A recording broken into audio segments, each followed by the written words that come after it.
now, miss. Let's keep moving.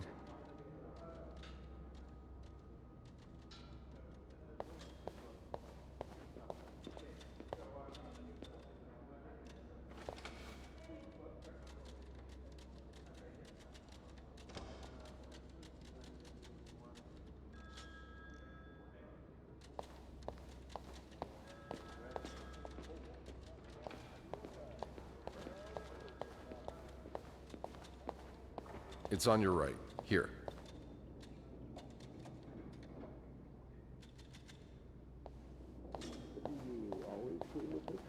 No. No, I'm usually in charge of the second and third. So each maid has their side chore. So you expect me to believe that's all you were doing there? Having a drink? And I suppose you being dressed as a woman was a coincidence, is that it? It was only meant as a joke. Oh, come on. We all know what's going on at Manny's. You and your deviant friends may think you're above the law, but you're not. They're not my friends. We're almost there. It was the first time I ever went there. Oh, is that right? So if I take your picture and show it to the others, they won't recognize you? Well, one or two might, but... Yeah, that's what I thought. You know who else? Just a little further now. Your family. And your friends. When they see your face in tomorrow's paper. Here we are.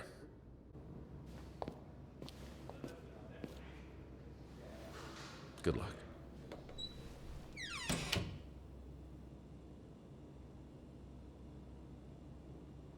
She's all yours, sir. Sophie Roy, I'm Detective Maurice Tremblay. Let's see. 21 years old, working at the Clarendon for over a year. Husband? I'm sorry? Are you married? No, not yet. I live with my mother. She's sick, so I have to take care of her. No father? No. It's always just been me and my mom. All right, Miss Roy. I need you to tell me everything that happened, starting with this morning. Au parc La Fontaine, les filles s'en vont et s'y promènent au bras des garçons. Tu les entraînes au cœur des buissons où elles étrennent l'amour en saison. Tu les enchaînes dans un tourbillon de vrai poème, car dans les frissons naissent toujours les plus belles chansons d'amour. Au clair de la fontaine, j'ai vu dans tes yeux mille couleurs. Quand la claire fontaine s'amusait au jeu de nos deux cœurs. Document's done. Now just a bit of tidying up, and I can go on break.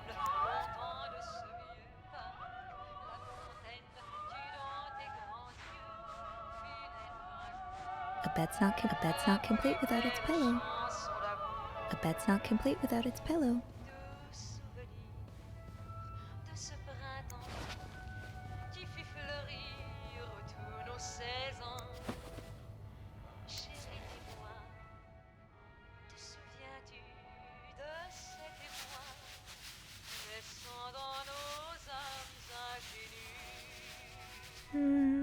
Good enough.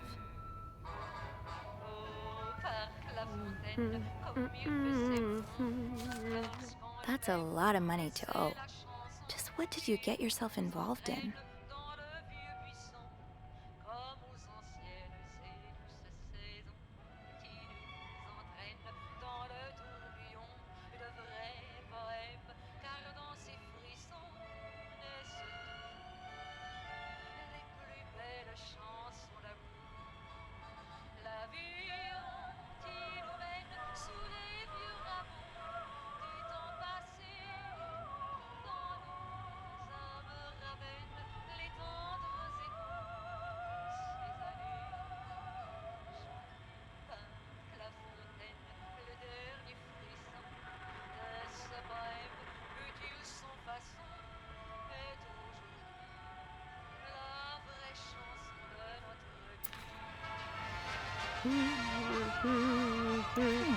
Only menswear. Are you in town for a business trip, baby?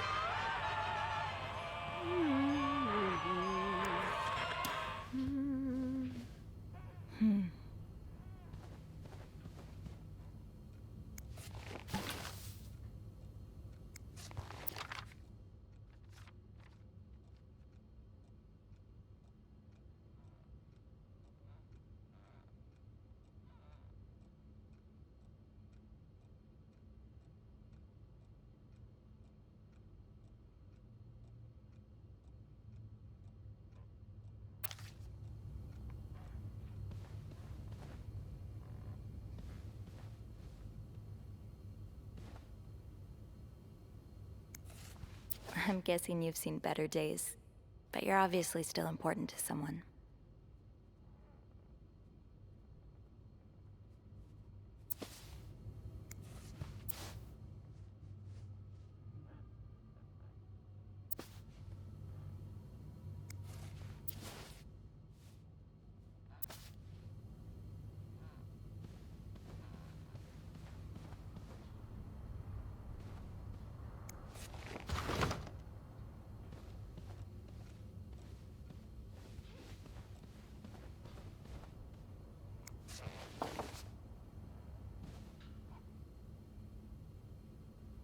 No need to bother reception right now.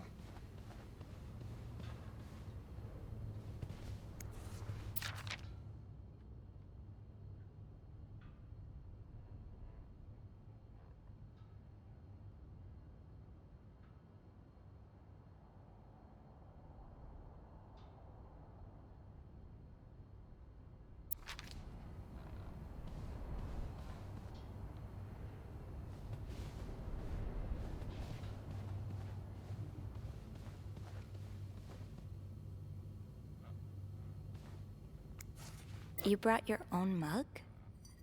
Well, I guess ours aren't quite as complimentary.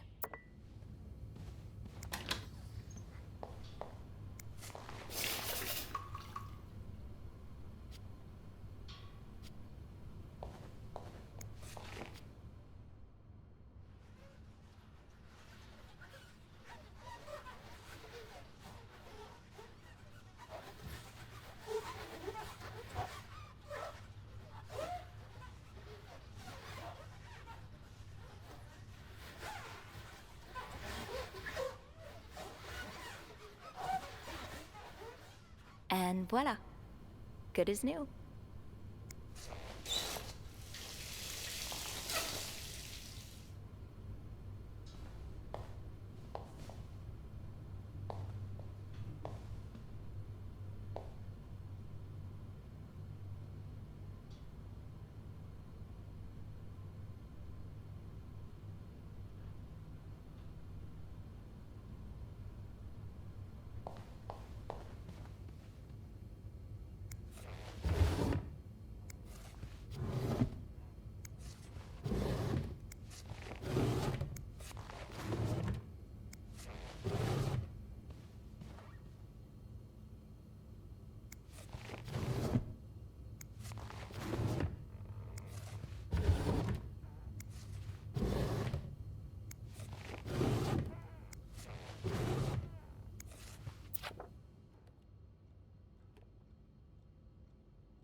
Only menswear.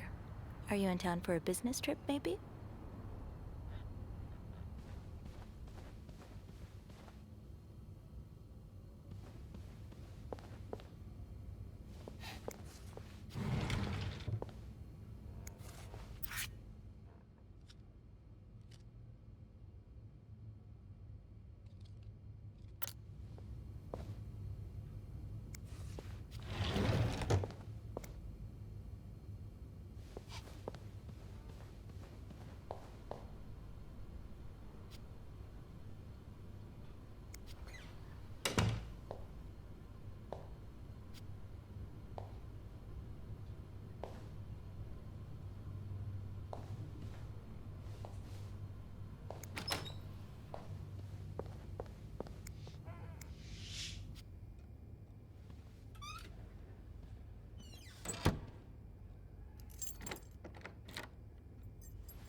about that nut house they want to build next door? Yeah, it creeps me out. Imagine all the weirdos who'll start hanging around the hotel. I can think of someone who'll feel right at home. Look at her, always glued to that gossip magazine. Do you think she has any real friends? Or is it just Gracie, Joan, and Marilyn? Well, when your own life is that dull, you need to get your excitement somewhere. Oh, did you see Rebecca come in this morning? She was wearing the same clothes. Now, don't you think you're overreacting? This is exactly the kind of behavior Linda warned me about. She's doing everything she can to break us apart. Sophie speaking. Hey, it's Beth. Do you think you could come up real quick? Sure. I'll be right there. You're right, you shouldn't. Now I realize I've been blind. I was so in love with you that I couldn't see. What? What do you mean?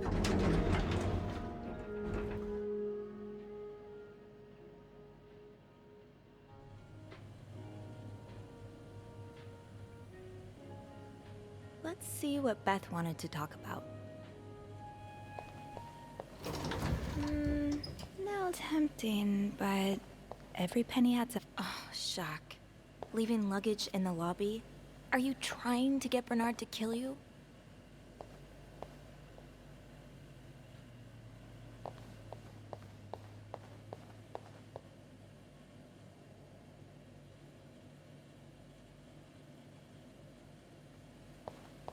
I should talk to Beth at the front desk.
I'm not sure how the children are affected by what goes on at a bar on a Friday night. But I'm no lieutenant, so... Wouldn't be surprised if everyone's a little bit more on edge today. Ah, my new home, according to Suzanne and Yvette. This is horrible. I don't think I'll ever understand what pushes people to go so far as killing.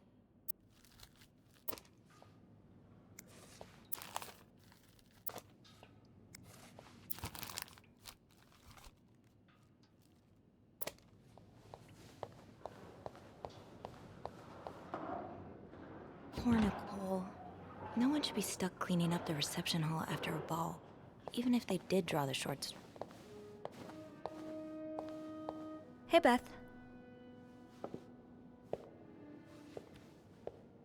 Hey there. So, who's sleeping? Sleep... what? You were whispering just now on the phone, so I thought maybe Eugene or Bobby were napping in the break room again. Oh, yeah, no. It's Jacques and Wendy. They were, in the middle of something. Ugh, it's so awkward when they start making out like no one's watching. Get a room. We literally work in a hotel.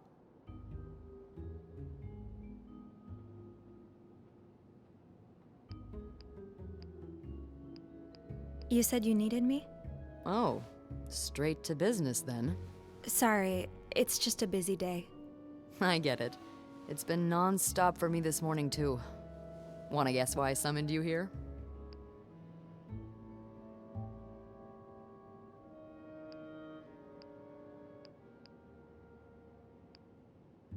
I'm really bad at guessing games. It doesn't have to be a good guess. Just say the first thing that comes to mind. I don't know. Please just tell me. Well, if I can't make you work for it.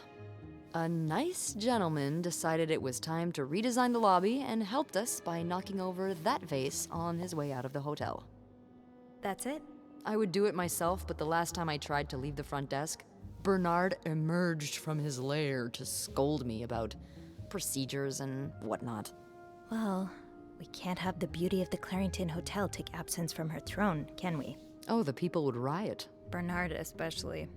Bernard's hardly the people. Anyway, I have to get back to work. There's a mop in the supply closet next to Bernard's office, I think. Thanks. I'll see you around.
Okay, let's get that mop from the supply closet.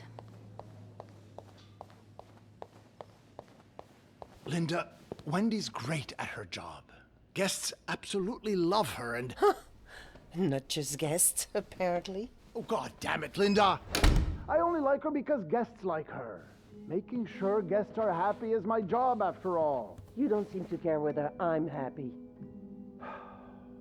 Listen, if Wendy wasn't doing her job, that'd be another story, but I can't just fire her without good reason. What if she stirred up trouble among the staff? Would that be a good reason? Curiosity killed the cat. Oh, Andrew, hi. I'm sorry, I was just... Spying on our manager? No, I heard something, and I... Hey. It's okay, I'm just pulling your leg. I'm sorry I scared you. I'm not used to having people around me while I work. Yeah, you're always working alone up there, aren't you?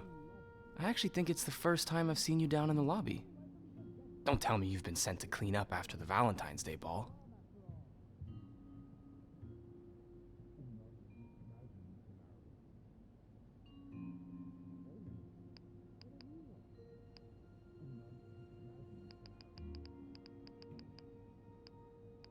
Were you here Friday night to see the whole thing?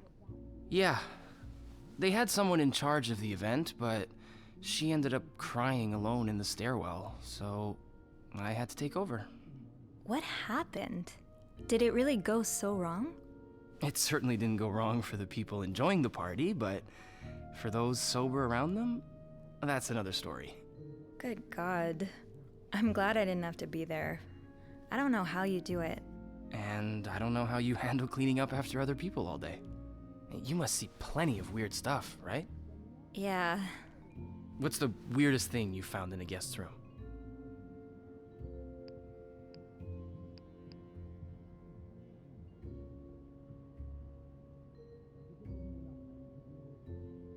Well, there was this lady who had a love letter addressed to someone I know. What? No way. Who was it? You. You're messing with me. It was worth seeing your face turn red. Wow, you got me. Oh, I better go help Beth. It's hell here with the snowstorm. It's okay. I need to,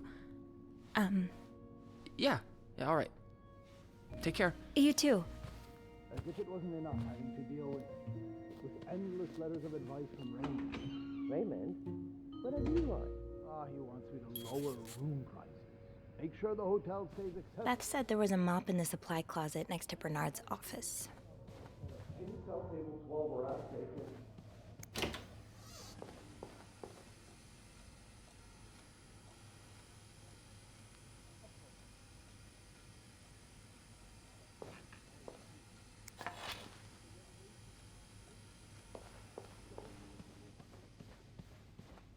Have you tried calling Mr. Weston?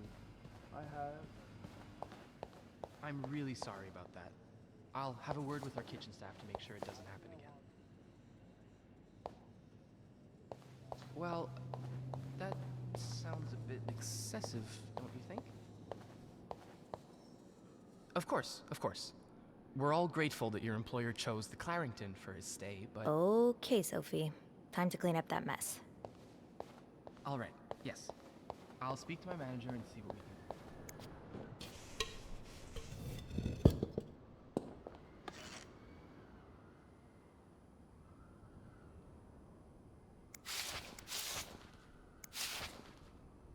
Ew. I better throw that away.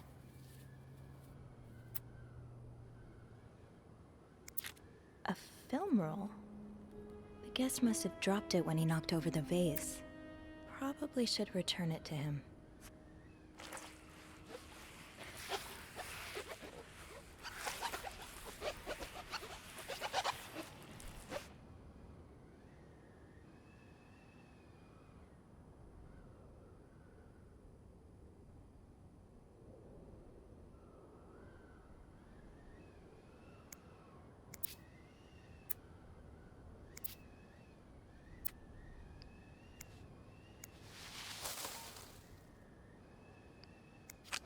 Now I just put the leaves back in the vase, and it'll be like nothing ever happened.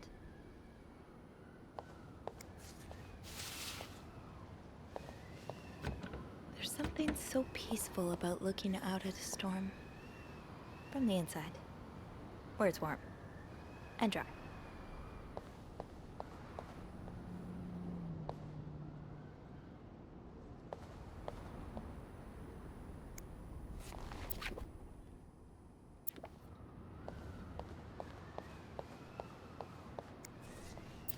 Linda's been putting these everywhere lately. It's weird that Bernard allows it.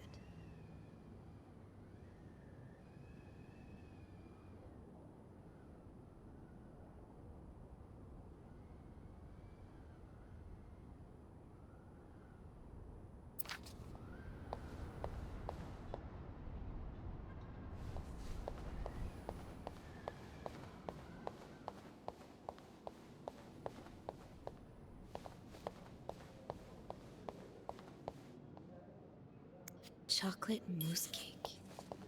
That smell. I understand, Mr. Ramsey. I wish I could make the snowstorm disappear. I really do, but sadly, that's not within my power. Beth, who knocked over that vase? Mr. Spade. Mr. Spade? Well, I can check with the airport and let you know when flights resume. Until then... Yes, I know. You've said that already. But... no, that's very unlikely. So, which room are you staying in, Mr. Spade? Manager, if you'd like. I'm sure he'll be thrilled to talk to you.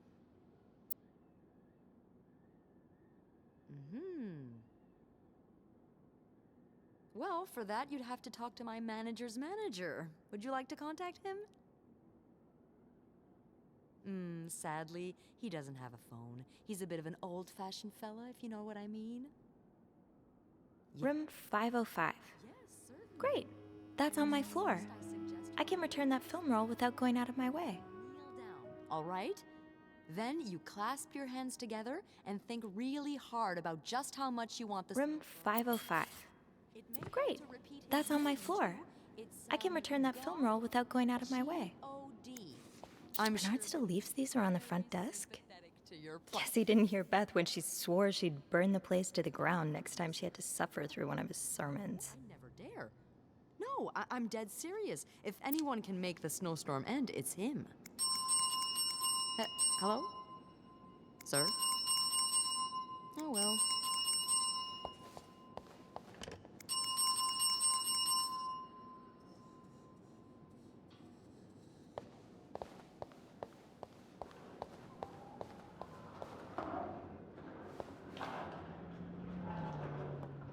Poor Nicole. No one should be stuck cleaning up the reception hall after a ball, even if they did draw the short straw.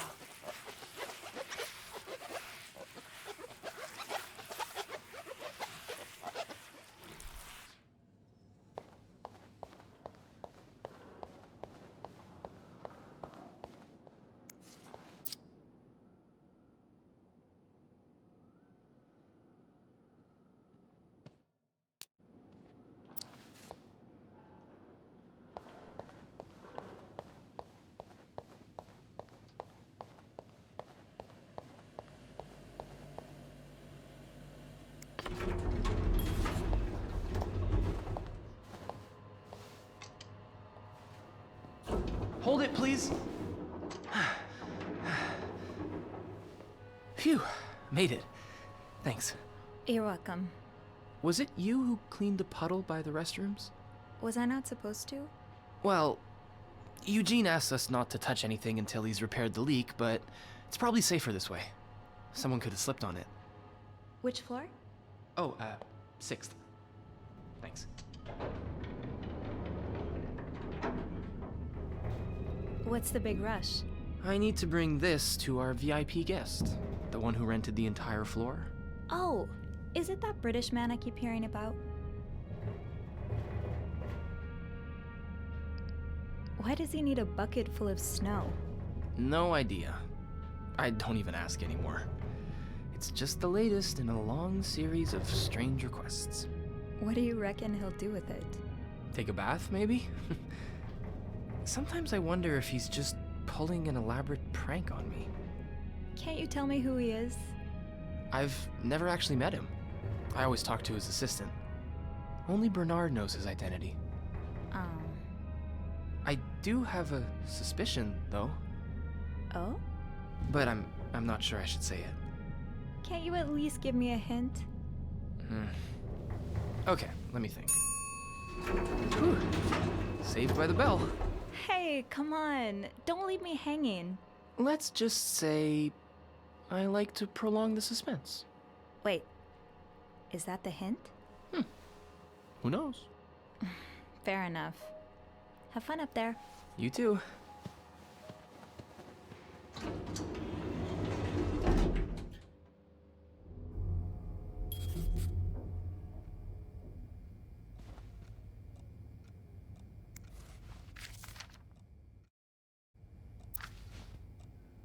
I should return Mr. Spade's film roll. Room 505 is on my list anyway. This must have been so much fun. Well, for the guests at least.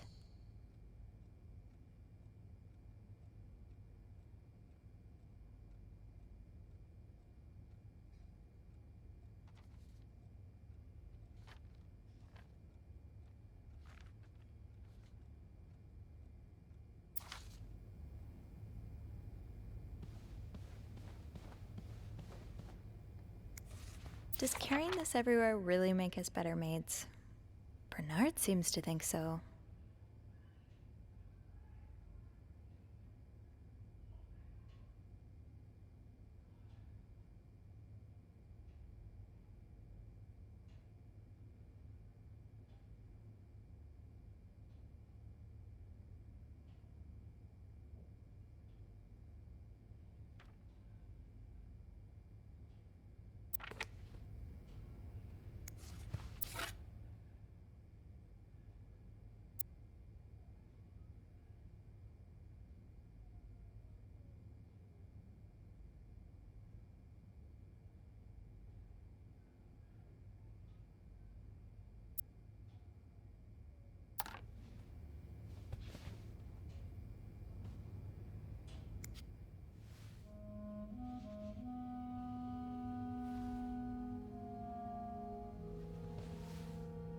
Mr. Spade?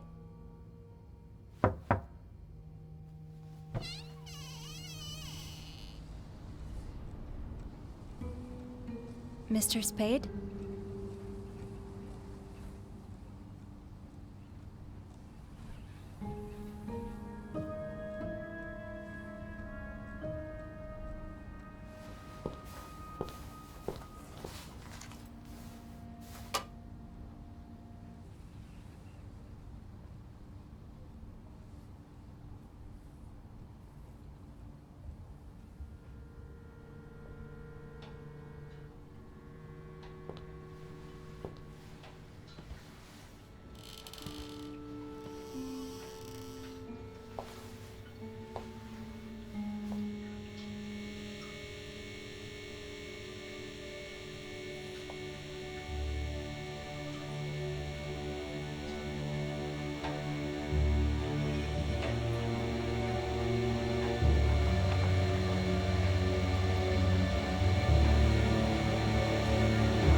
What is this?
Clarington Hotel reception desk, Beth speaking. What can I do for you on this very fine day? Beth, I need your help. Sophie? What's going on? I think Mr. Spade's stalking me while I work. Really? I knew it! You did? I mean, I knew there was something fishy about him. He just has creep written all over his face, you know? How did you find out? He took pictures of me. I found them hanging over the bathtub. He set up a kind of dark room. Pictures of you? Doing what? I can't believe I'm about to say this, but sometimes when I clean the rooms, I get a little curious and, you know, snoop through our guest stuff. Sneaky. And Mr. Spade caught you in the act, I suppose? Yes. I think we should call the police. No, that's a terrible idea. But Sophie, that man has pictures of you running your hands through people's stuff. But I didn't steal anything. I was just snooping, I swear. I know, but say a client reports something missing, those pictures would put a big red target on your back.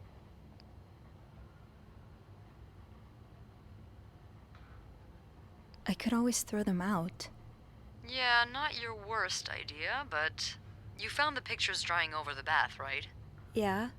I'm no photographer, but I've been in one of those dark rooms before. You have?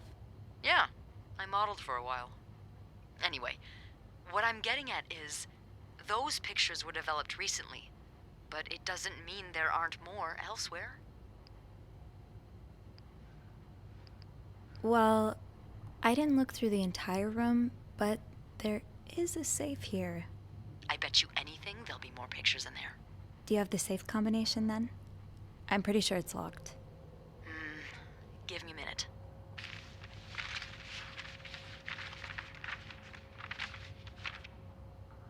Merde. Those idiots. What? I can't find the combination list. The night staff's probably lost it again. Anyway, we always ask that clients write down their code somewhere so they don't have to call reception a dozen times. Maybe you can have a look around the room, and I call you if Mr. Creep comes back. You know, so you can get out of there in time. Okay. Yeah. Thank you. Oh, it's nothing. Oh, and Beth? Mm-hmm. Please keep this between us. Of course.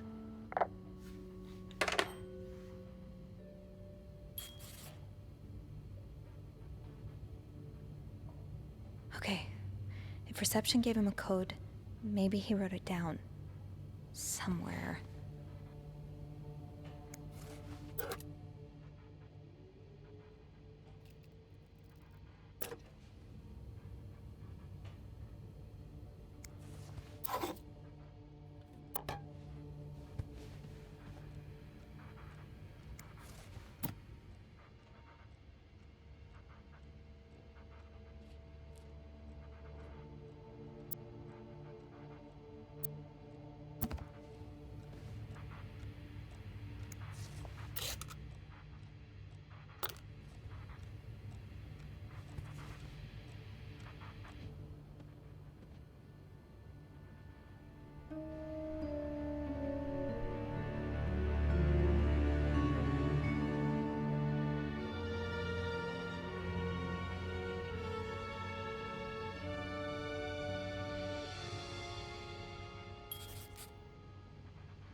I remember this sale.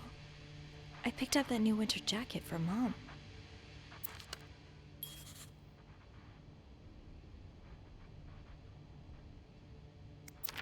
I just visited the oratory for the first time in years. This has to be a coincidence, right? Beaver Lake? That's where I took Mom skating last month. Why is this up here?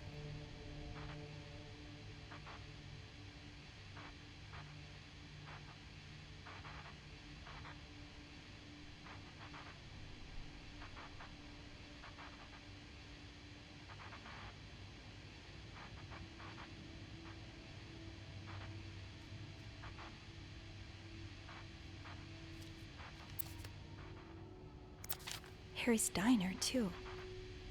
Were we ever there at the same time?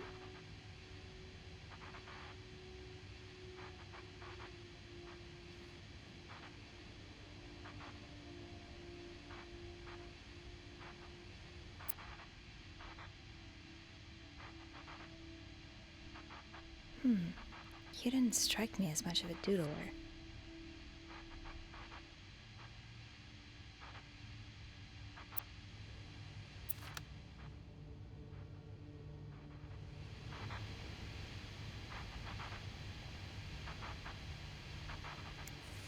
One man's trash is another maid's trash.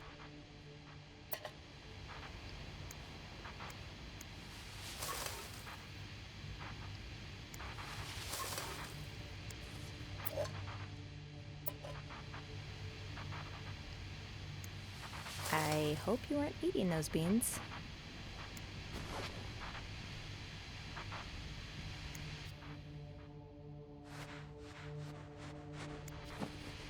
One more pillow, then you're good. The storm must be getting worse. I hope Mom's not too bored without her TV shows.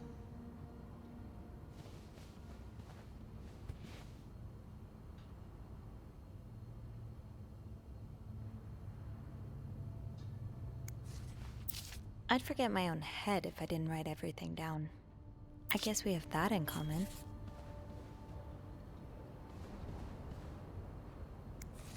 Oh.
Morgan.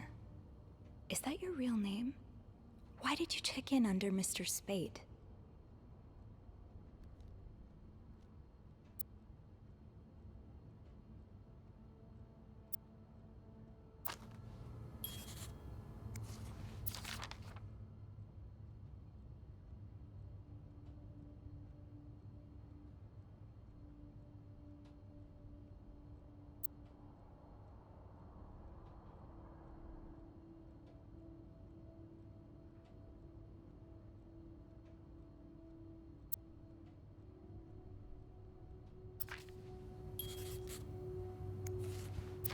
Is this a floor of the Clarington?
Request to move to 507.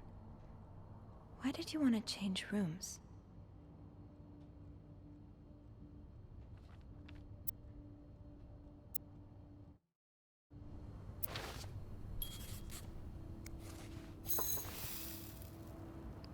You are going back to my cart. What do we have here?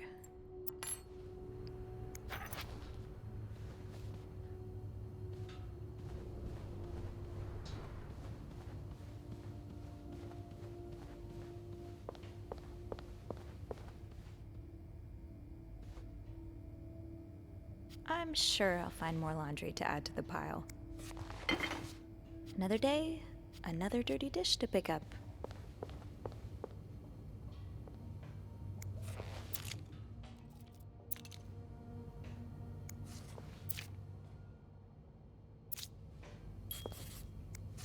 Did you intend for me to discover your little dark room?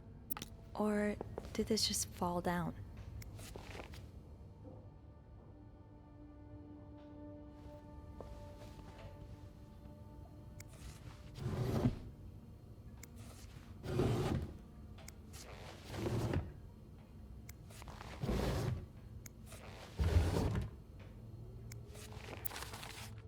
rough. How are you supposed to support yourself when no one will give you a job or a place to live?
You're pawning off your possessions? What do you need the money for?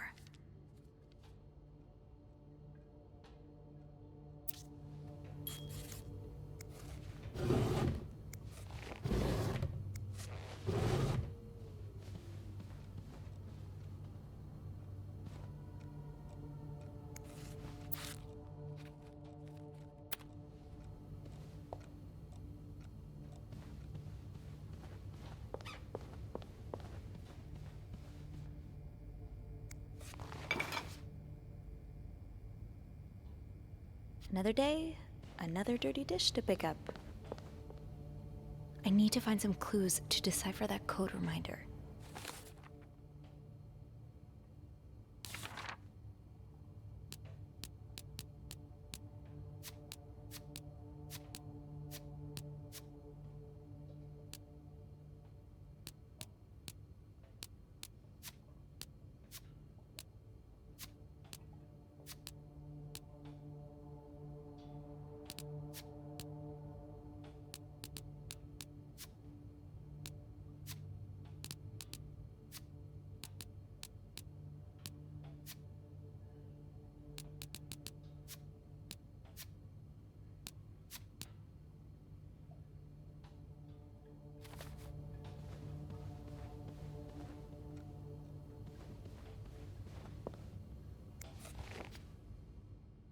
Damn it.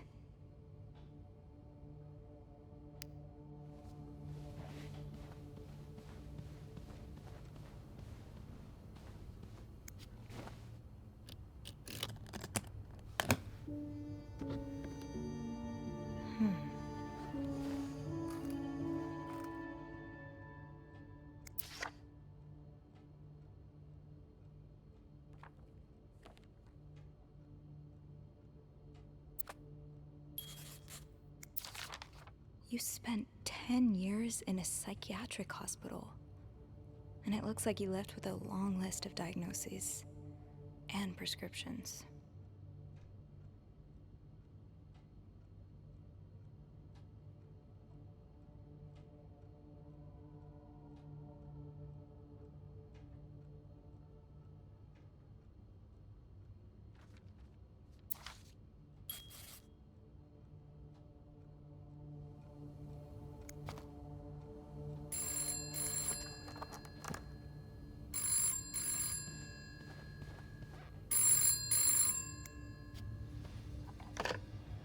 Is he here? What? No. Beth, you said you'd call if Mr. Spade was coming back to his room. Oh, yeah, I did say that. Sorry for the fright. Oh my god, Beth. I nearly had a heart attack when I heard the phone ring. I didn't mean for it. I was just so caught up in the thrill of it all. I had to check in. Did you find more pictures of you? No, I haven't. But I did find something else. Yeah? He's got a kind of yarn map of Montreal on the wall. A yarn map? And where does it lead to? Lots of places. Most of them I've visited recently. Merde. What's the deal with this guy?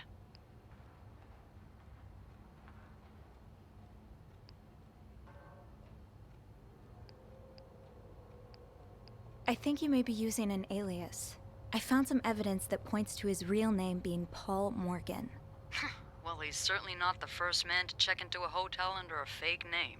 Is it really common practice? It is when the man in question is married, but the woman accompanying him isn't. Or at least, not to him. Considering the state of his room, I doubt Mr. Morgan was expecting any visitors. Did you find anything else? He seems to be in love with this woman who doesn't love him back. You mean you? No, someone else. I found lots of letters addressed to a woman named Lindsay, but she returned them all to sender, unopened. Are you sure it's love and not obsession? Maybe he stalked her like he's stalking you. I don't know. Whatever it is, I find it strange she didn't open the letters before sending them back. I would have had a look at them first. Of course you would have. So, is that all you found then?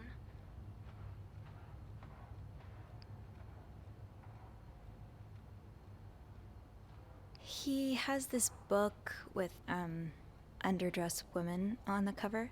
I don't think Playboy magazine qualifies as a book. No, it's not. It's a novel. It's called, And They Were Roommates? Oh, I see. And I suppose these women on the cover are really good friends, aren't they? What do you mean? Well, if it's what I think it is, it's probably one of those trashy books for men who secretly fantasize about two women getting real cozy with each other.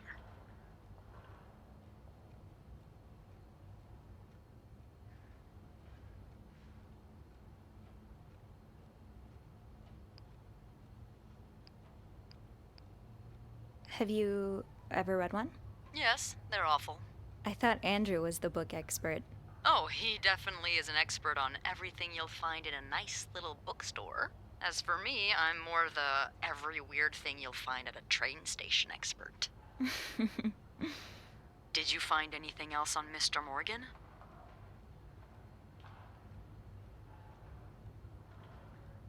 I'll know more once I open the safe. Oh, so you found the combination? Yeah, sort of. I'm impressed. Well done, Arsène Lupin. What? Never mind. Don't let me keep you. Okay, I'll call you back. Yeah, you better. I won't call again unless Mr. Morgan returns. For real this time. All right, thanks.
Okay, Sophie, you should probably put this down. Now.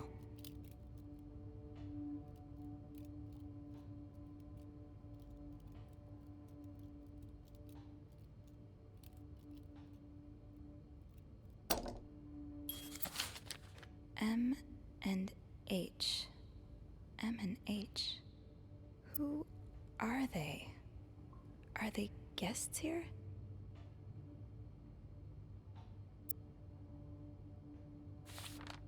You're going through their trash? You really want to find out what M and H are up to, don't you? Why are you following them?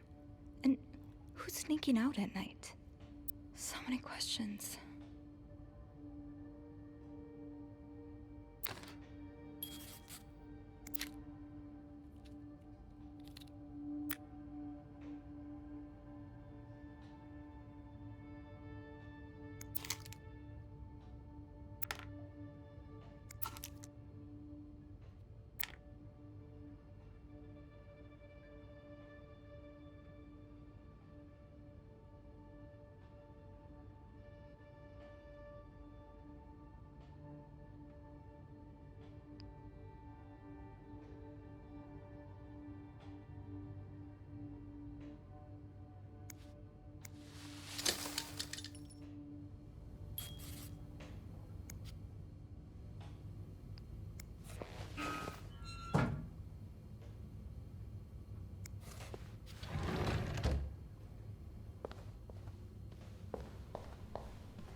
I'm sure I'll find more laundry to add to the pile.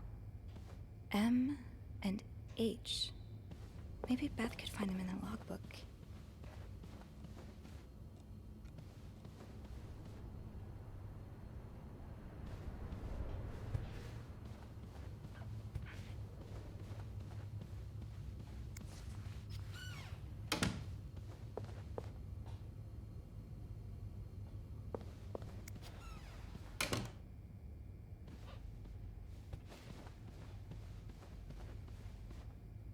I should call reception. M and H could be in danger.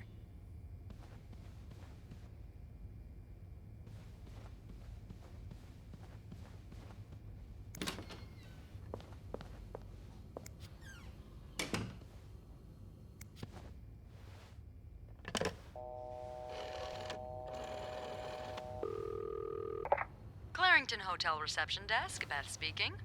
It's me. Oh, hold on. Andrew. Andrew, cover for me, will you? What's going on? Hey, Tintin, just do it. Sorry about that. So, I take it you opened Morgan's safe? What was in it? A journal. His journal?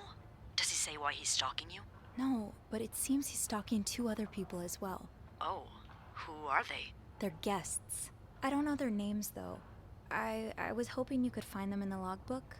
Well, Snoopy, although it may seem like it, I'm not actually clairvoyant, so I'll need something to narrow the search. Do you know anything about them? I found out that Mr. Morgan made a request to be transferred to room 507, but it was denied because... That's Mrs. Beaumont's room. Exactly. Why change rooms when his entire setup is in 505? I'm not sure. I just thought it might be related. Maybe, but I'll need a little more to go on. Mr. Morgan refers to them as H and M. Well, that could mean a lot of things. It could be their initials, or, I don't know, husband and mistress. Oh, I hadn't thought of that. Yeah. Would you look at that? There's a couple staying in room 509, Hector and Marcella Cruz. Hector and Marcella. H and M. Yeah, that's what I'm thinking. Do you know anything about the Cruzes? Well, I saw them come in and out of the hotel a few times.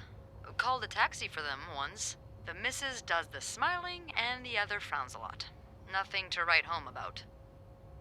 Do you have room 509 on your to-do list by any chance? I do, actually. Then maybe you go clean it and have a little look-see? Yeah, nothing unusual here. Just a maid cleaning a room. That's my girl. I'll call you if I find anything. Just be careful, okay? I will. I promise.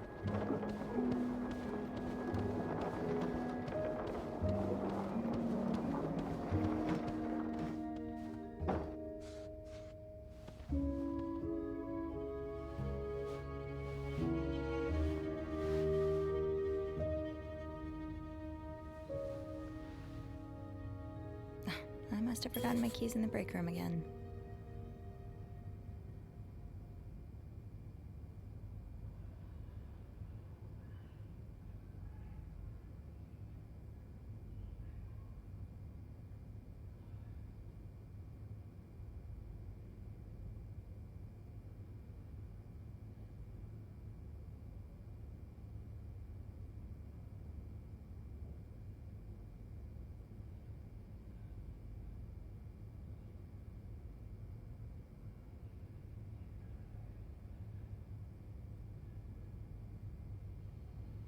I'll need my keys to enter room 509. I should probably check the break room.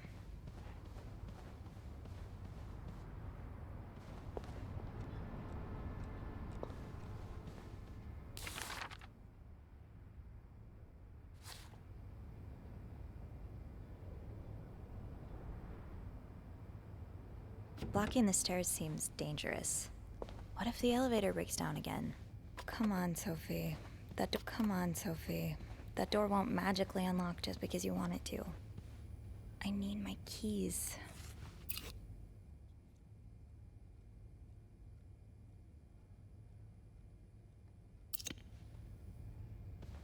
Come on, Sophie. That door won't magically unlock just because you want it to. I need my keys. Did I miss something in here? I should move on for now, but maybe I can come back later if I have a spare moment.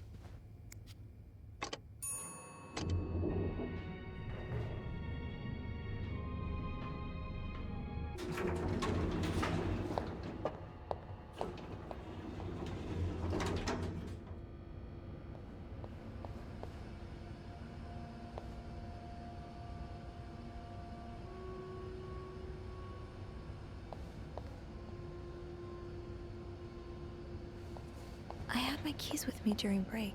Yeah, Linda's not exactly, my door's always open, locked. Eugene must be running around trying to keep the hotel in one piece. It's fine, people don't usually open sesame. Nope, no luck. The way they look at each other, you can tell it's the real deal.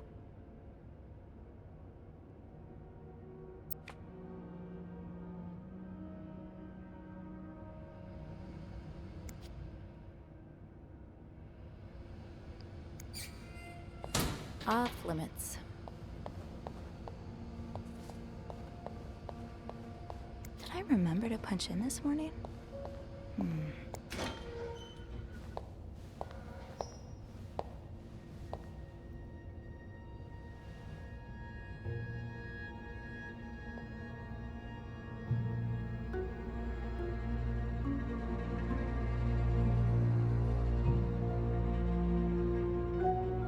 Hypocrite bitch? What did Linda do? And to whom?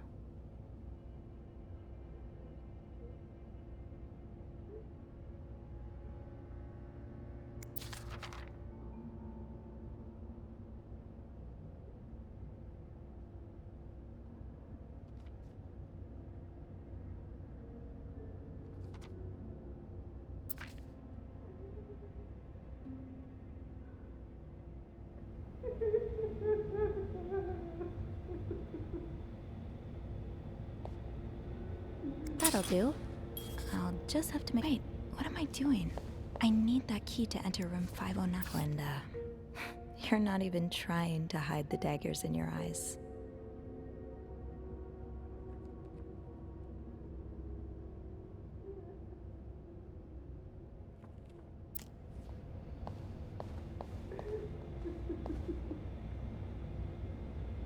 Tempting, but every penny adds up, Sophie.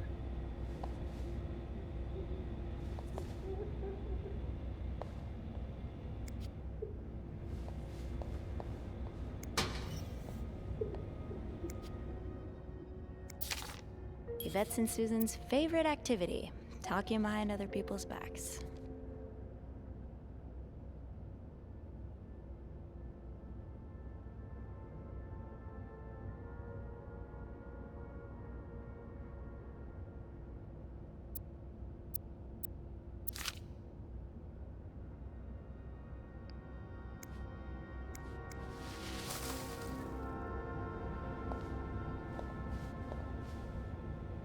It's locked.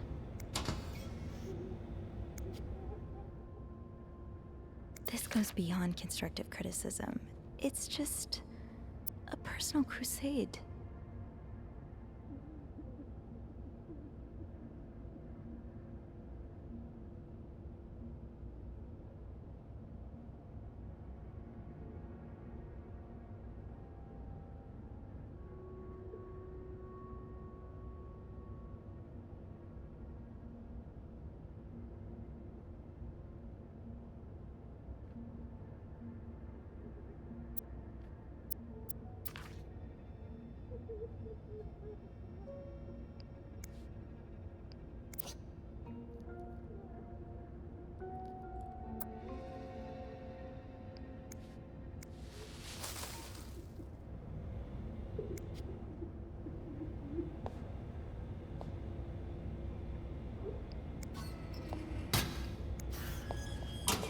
Off limits.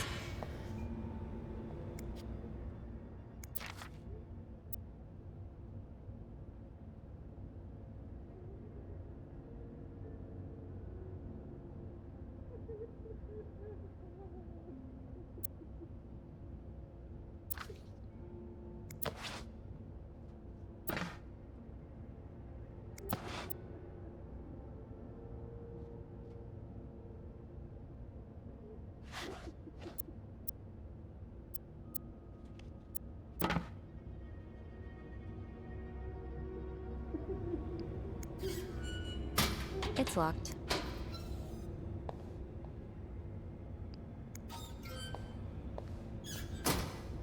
Off limits. Fine.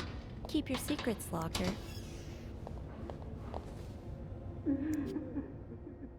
Haven't gotten any tips so far today.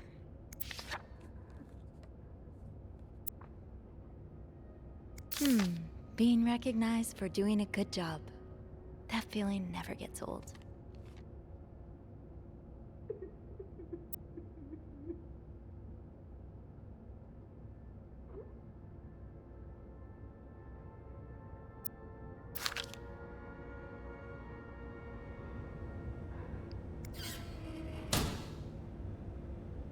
It's locked.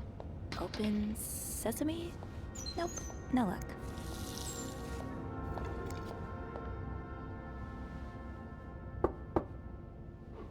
What is it? Wendy? It's Sophie. Are you alright?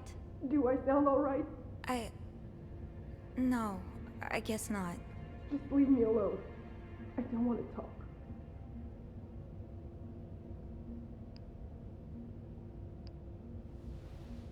I don't mean to disturb you, but did you see who wrote that message on Linda's door?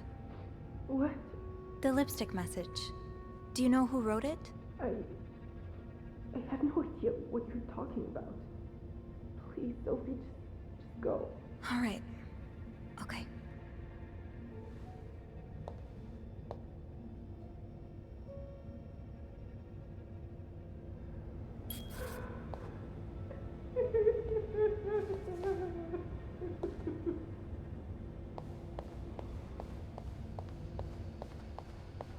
Becca's had her hands full lately. I hope she's doing okay in there. Off limits. Fine. Keep. It's locked.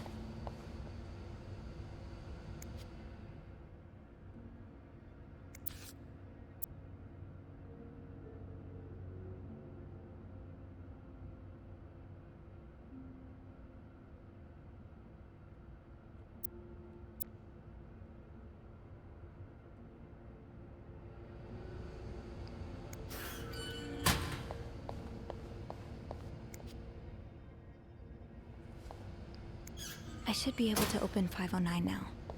Back to the 5th floor.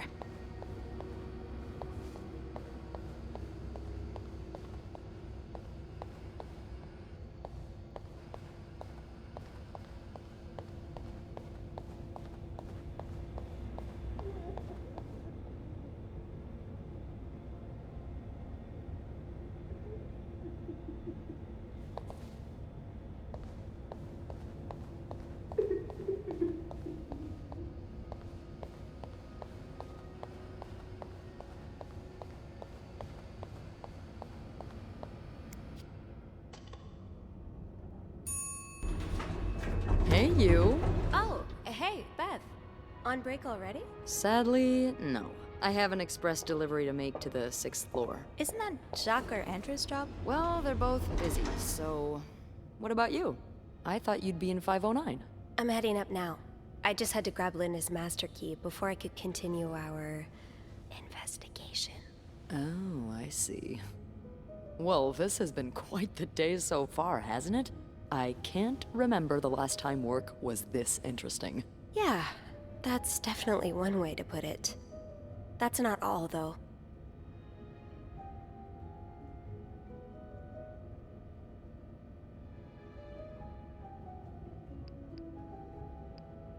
While I was looking for my keys, I found some graffiti on Linda's door. What kind of graffiti are we talking about? The words, hypocrite bitch, in red lipstick. I wonder who could have written it. If I had to bet, I'd put my money on Wendy. Linda's been treating her like her personal punching bag as of late.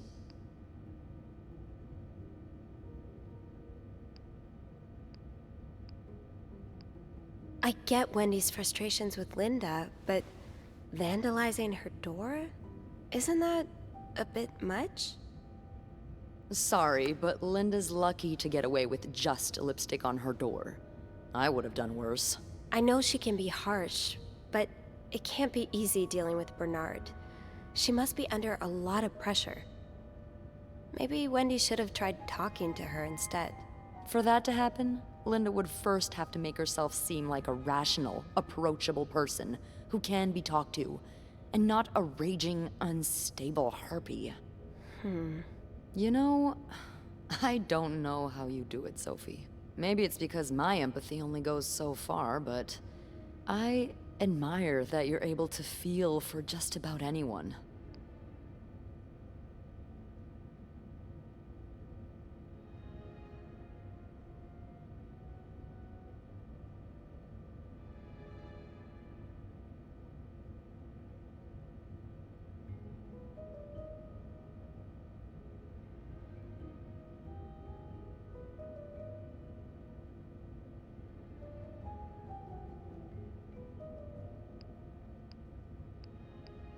I like to put myself in other people's shoes, especially if they're people I find fascinating, like you. Wow. The way you turned that compliment right back around at me was masterful. Well, this was a lovely chat, but I better see if Eugene is around maintenance. Hopefully he can help me find this thing for our esteemed guest. Yeah, we've both got a lot on our plates today. I can't wait to find out more about our friends H&M. Take care. You too.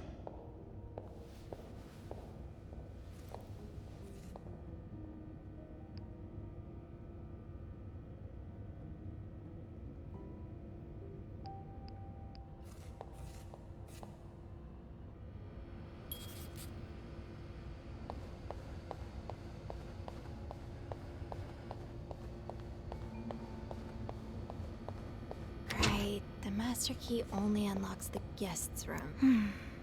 I've never seen two people more suited for each other. I hope they work things out. They need to. Rebecca's had her hands full lately. I hope she's doing okay in there.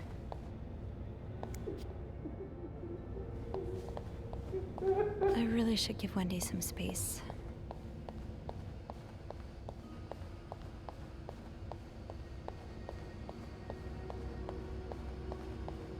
Yeah, Linda's not exactly my door's always open, come on in kind of boss.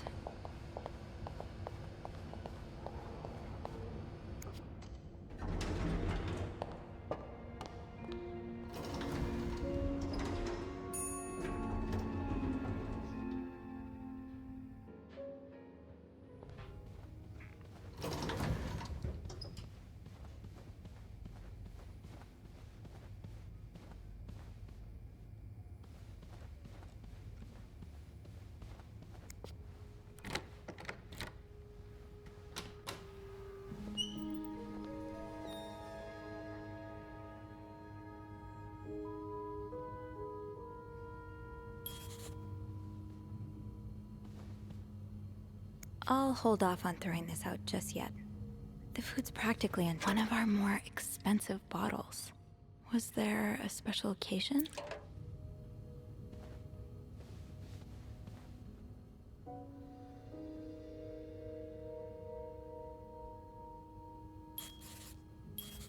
My first step should be to tidy up a bit. Searching a clean room is easier than searching a messy one.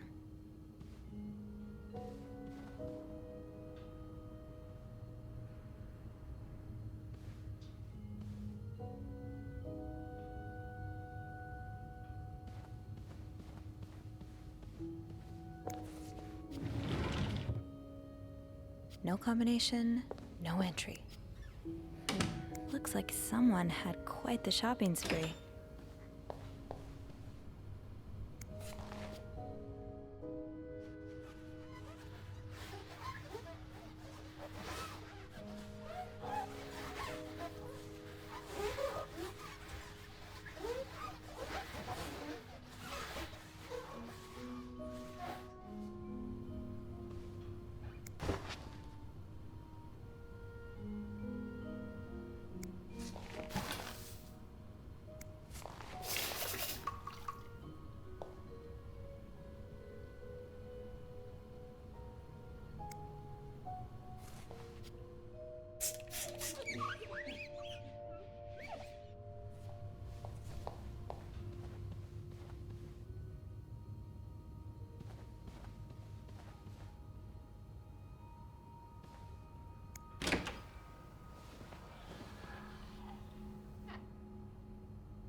Mrs. Cruz got her personal information stolen. Is Mr. Morgan behind it?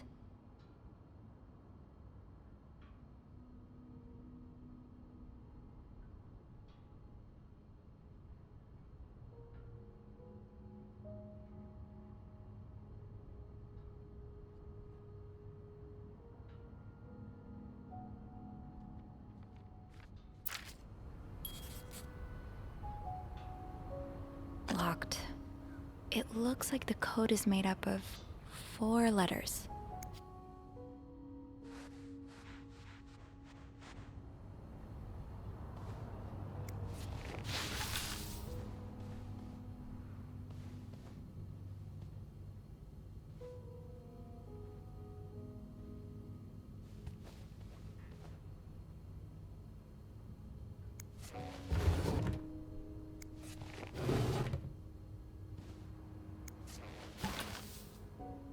Looks like someone tore that note apart, but I'm missing some pieces. I can't make out what's written.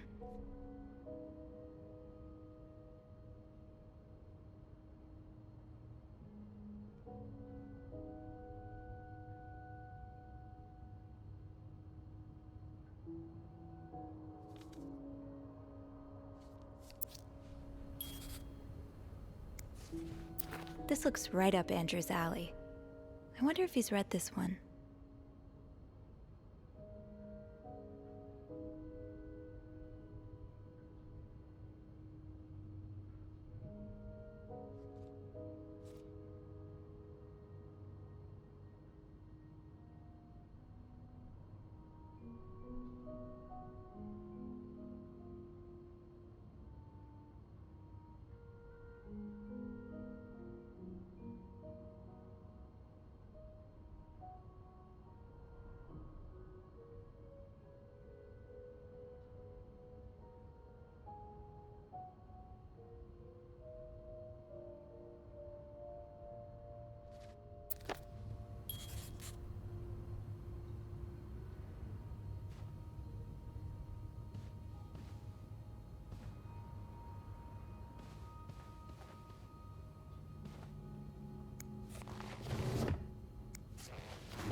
Am I reading this right?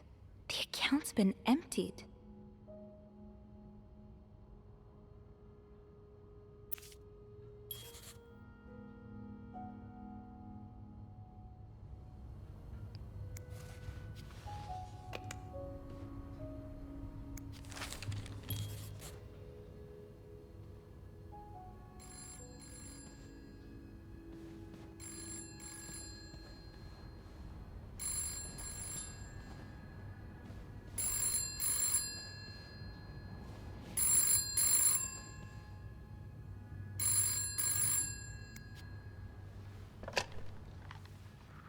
Hello?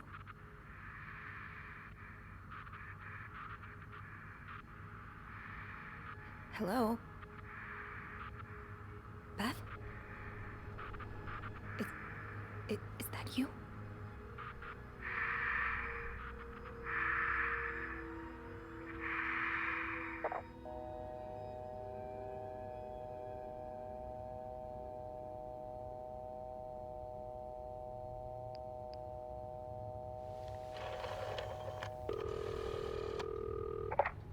Clarington Hotel reception desk. Beth? Sophie? Did you just call me? No, I didn't. Then who called? What do you mean, who called? Someone just called, and they said nothing. All I could hear was static and breathing. Whoa. The creeporama just keeps on going, doesn't it? Hold on.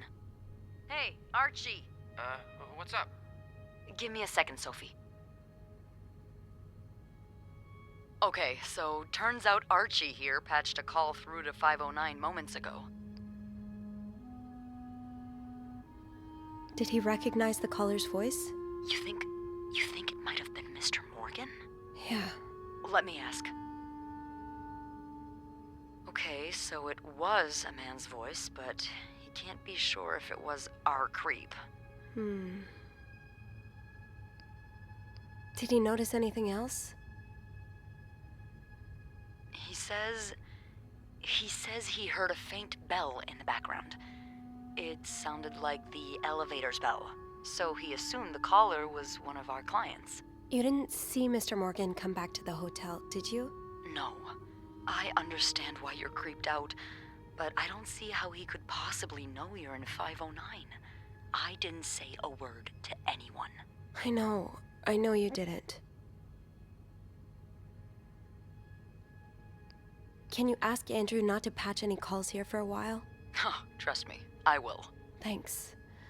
I haven't had time to check all of 509 yet, so I better get back to it. Oh, before you go, I have some more info for you. I was going over the details of our little mystery when I remembered something about this morning.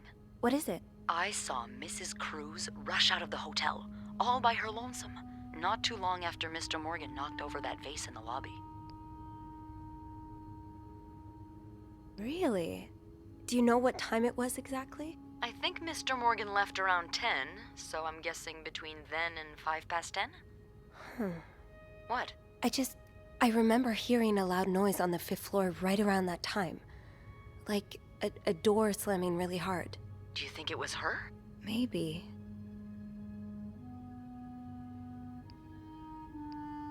Did you notice anything weird about her? You mean, other than the fact that she was walking straight into a snowstorm? Yeah? Well, I've only ever seen her with her husband.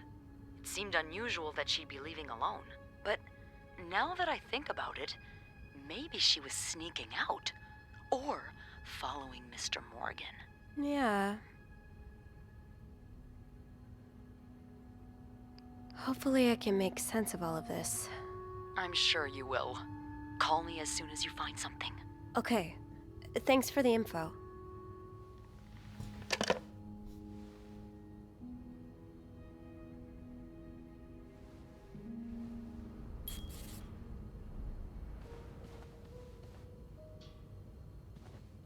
Maybe I'll find more of those torn paper pieces if I keep cleaning the room.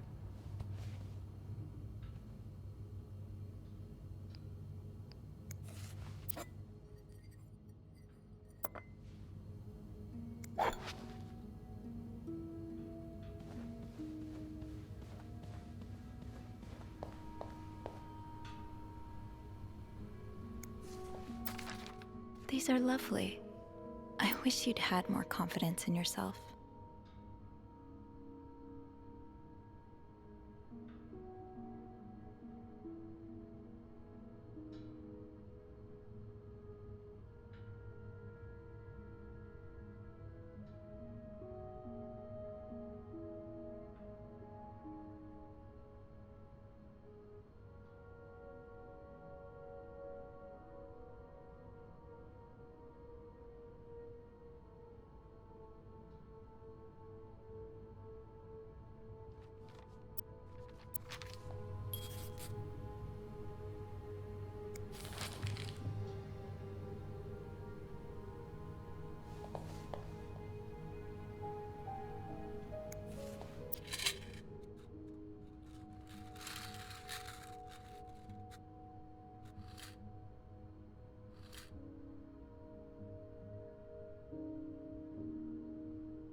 Another day, another dirty dish to pick up. Where could the rest of that note be? Should I check the other garbage cans, maybe?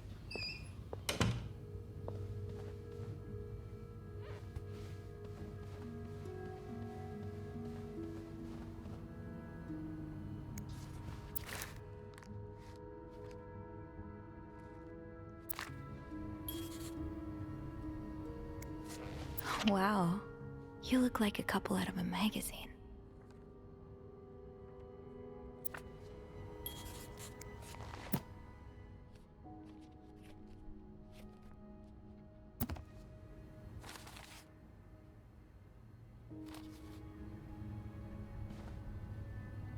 Someone's been sleeping here. I should leave it as it is.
It's some kind of code.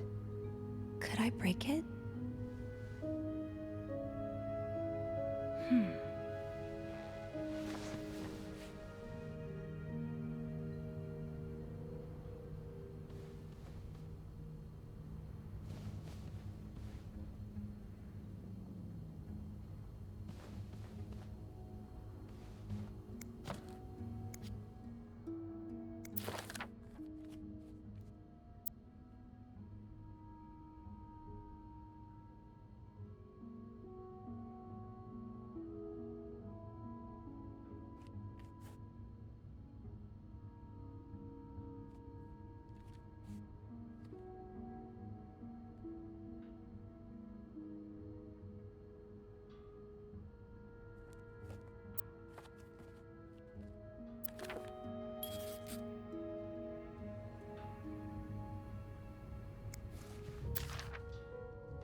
Person looking for you back in Texas, was he really just a coworker?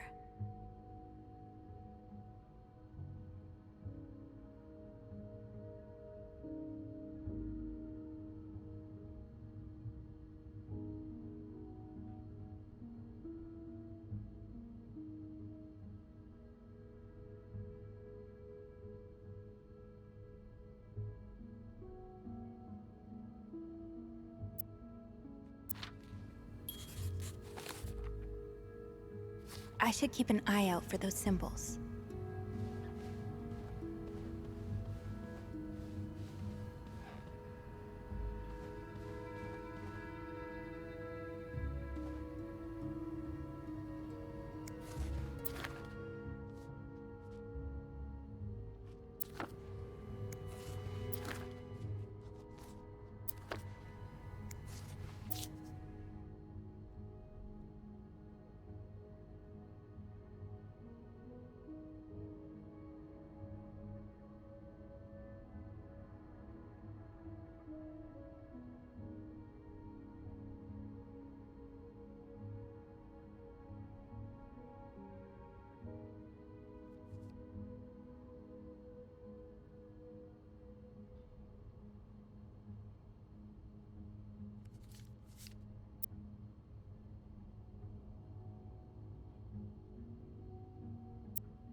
Oh, these symbols match some of the ones on the torn message.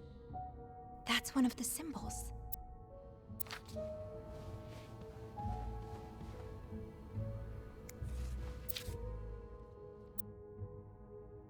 More of these symbols.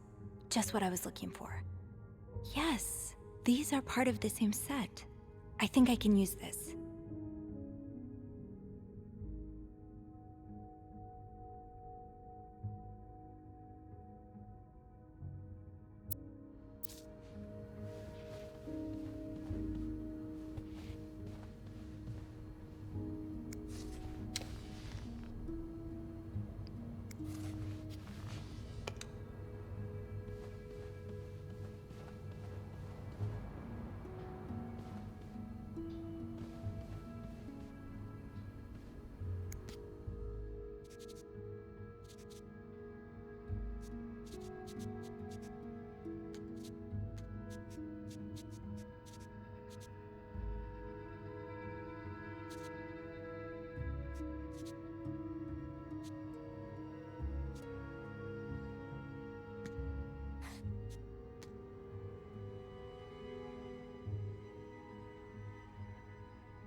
These pearls, they look absolutely gorgeous on you. Though, I bet you could make anything look good.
More work for poor Rebecca.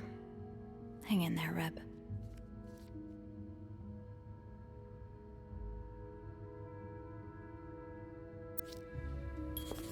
Looks like someone had quite the shopping spree.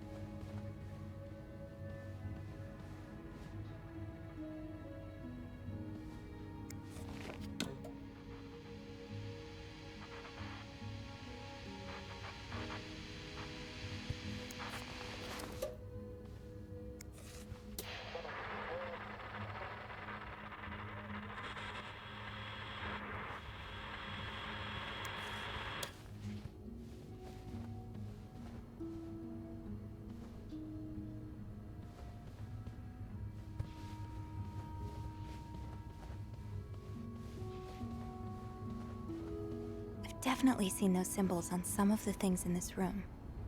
Maybe I should take another locked. It looks like the code is made up of 4 letters.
SW. Looks like you had a few appointments with him, Mr. Cruz. Or her. SW. Looks like you had a few appointments with him, Mr. Cruz. Or her.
What were you apologizing for?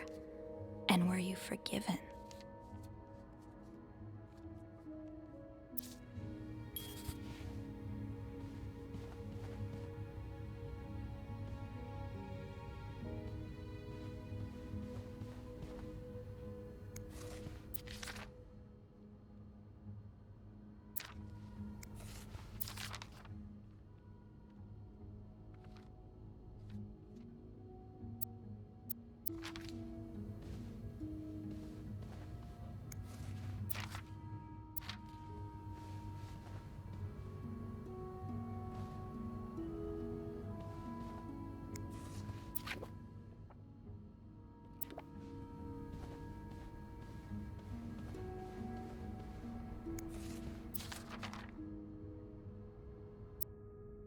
Oh, these symbols, that's one of the symbols.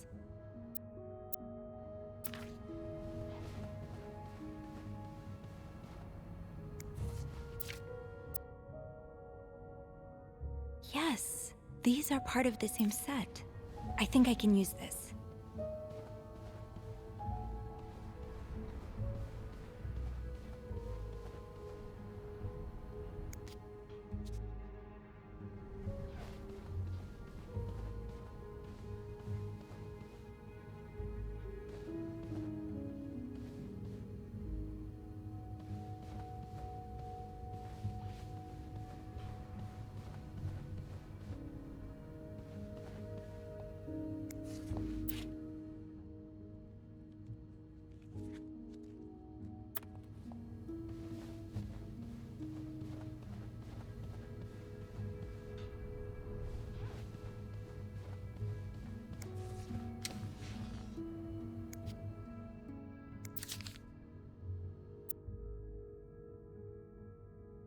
You don't see someone withdraw $5,000 every day.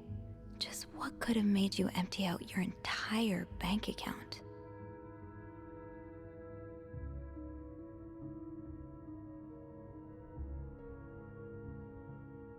Aha! I'll have to remember these. Aha! I'll have to remember these. Aha! I'll have to remember these. Aha! I'll have to remember these.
Aha!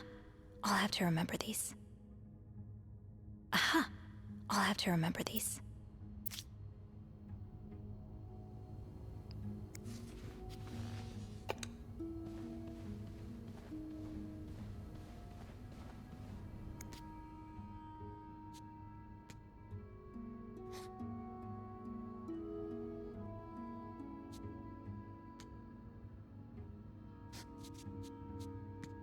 I will leave notes in the vent next to your room.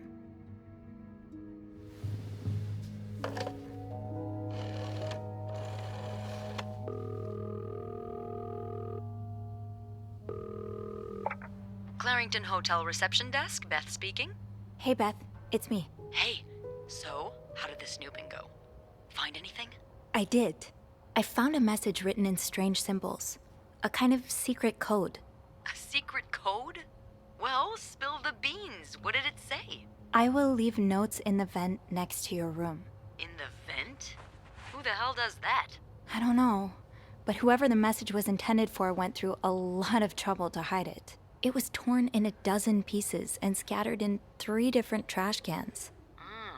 So the cruises are keeping secrets from each other. Do you think one of them's having an affair?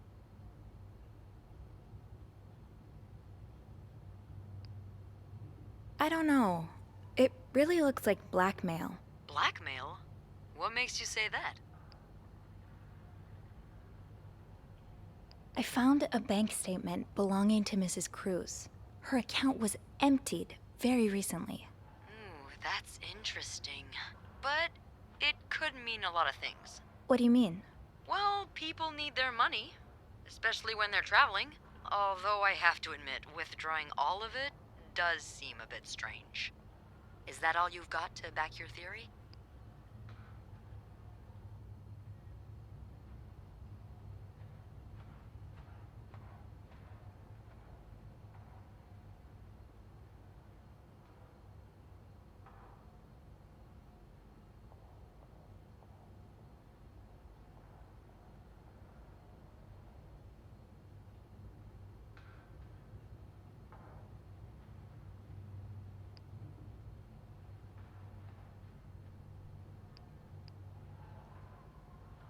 I also found a letter from some sort of company, Fernie and Weissman. It mentions a security breach. Targeting the cruises? Just the wife. It seems some of her private information was stolen by someone. A large withdrawal and a security breach? That can't be a coincidence. Maybe they got something on Mrs. Cruz. Something so bad she had to empty her bank account just to shut them up. Yeah, that's what I'm thinking. I see it, yeah. It could be blackmail for sure. Do you think Mr. Morgan's the blackmailer?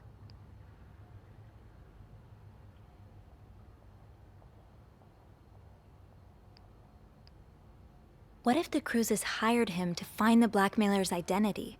Well, if that's the case, he's pretty lousy at it. I mean, he's taking pictures of them, stalking them.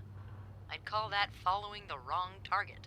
Maybe he hopes to catch the blackmailer the next time he gets in touch with them. Maybe. I'll go have a look at the vent that's mentioned in the message, just to be sure we're on the right track. Yeah, good idea, Bean. I'm about to go on break, so if you need my help again, just ask Andrew to patch you through to the break room.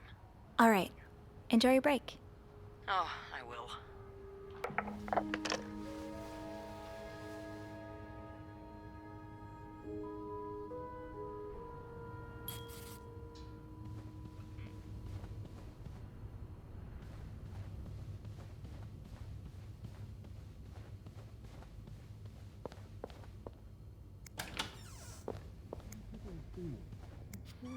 It could have been on my door for a few minutes.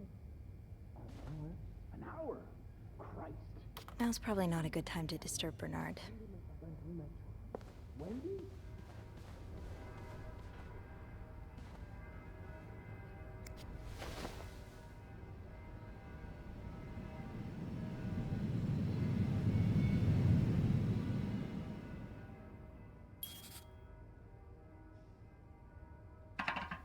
Can't open these without a screwdriver.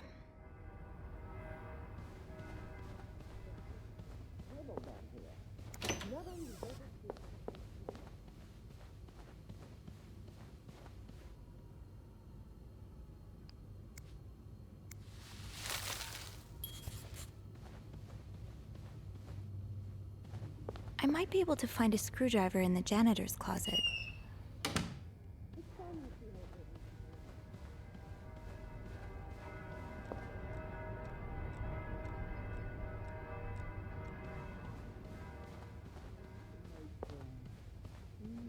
I should check the janitor's closet for a screwdriver. Eugene must have one in his toolbox.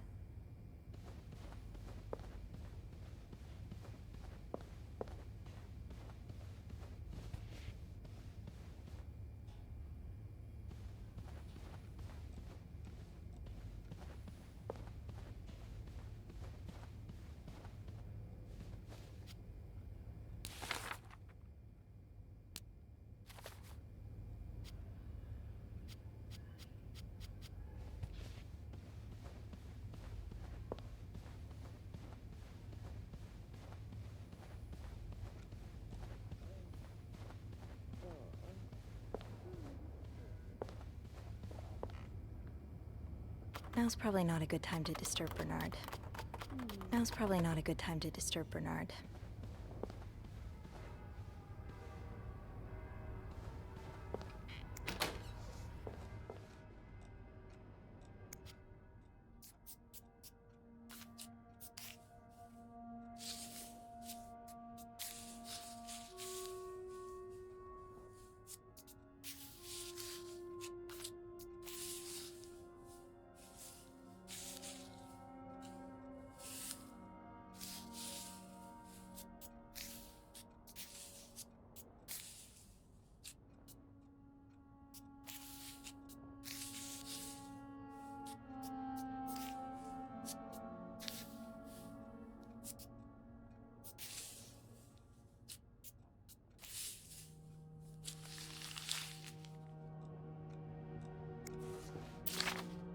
Highest priority, huh?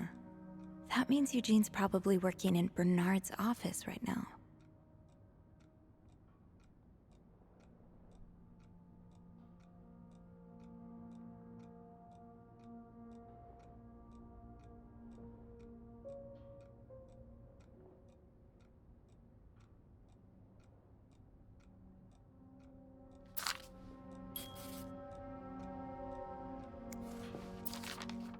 Oh, Eugene. I had no idea.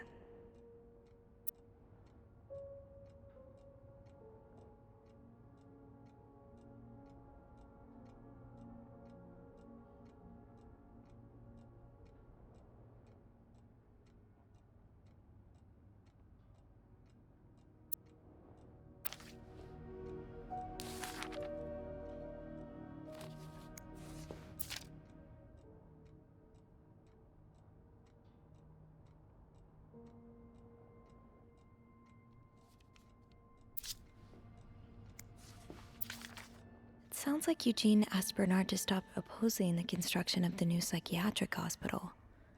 And Bernard was Bernard.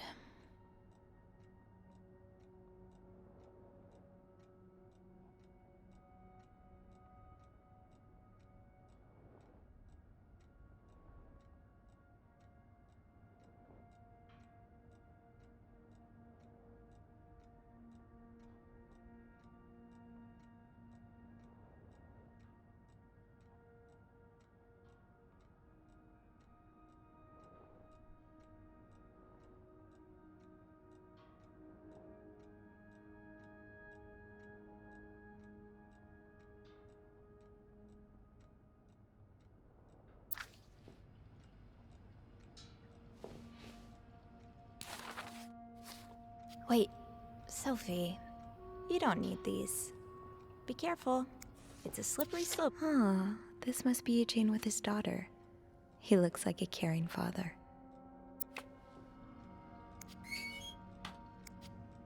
Shoot, no screwdriver. What's life without a little challenge?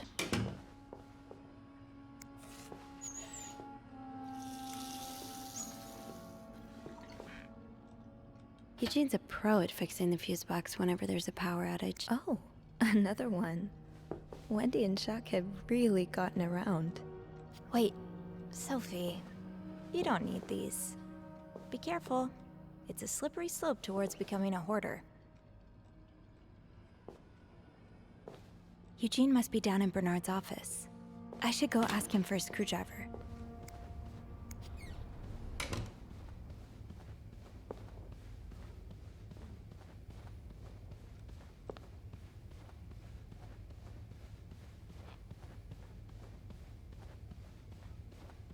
Maybe I shouldn't wander around with my pockets full. Is there anything I can put down? Back down to the lobby, Sophie. Let's find Eugene and get that screwdriver. I'm sure I'll find more laundry to add to the pile.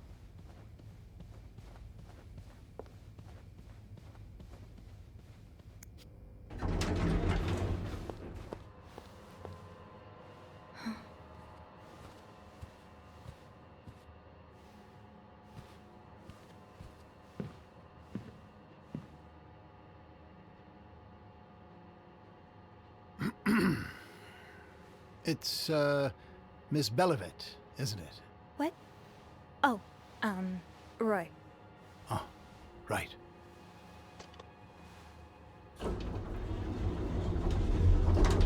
You're the one who took last week off, aren't you? You had to, take care of your sister, I think? Mother. My mother. She's very sick. No, I hope this doesn't become a recurring thing. I need to know I can count on you. I understand, sir. What are you doing here, anyway? Are you on break? Yes, I am. Don't take too long. No, I won't.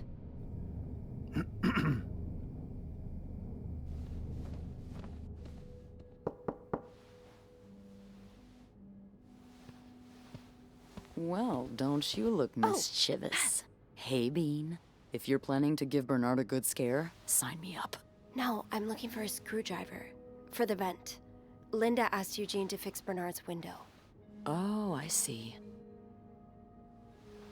Eugene? What the hell? You'd better go and take a look. I'll stand guard by the elevator, and make some noise if I see Bernard coming. Okay, thanks. I'll be quick.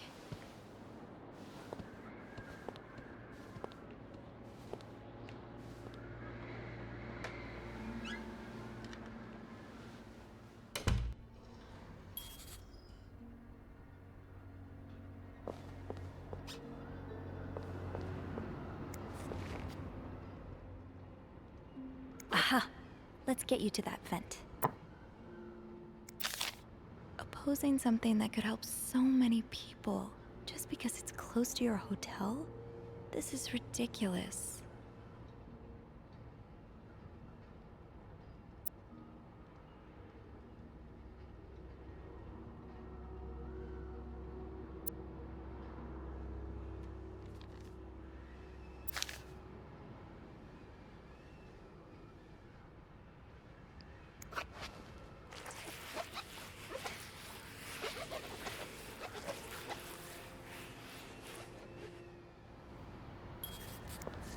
With this blizzard, Bernard's office will be a skating rink by the end of the day. Best to avoid that.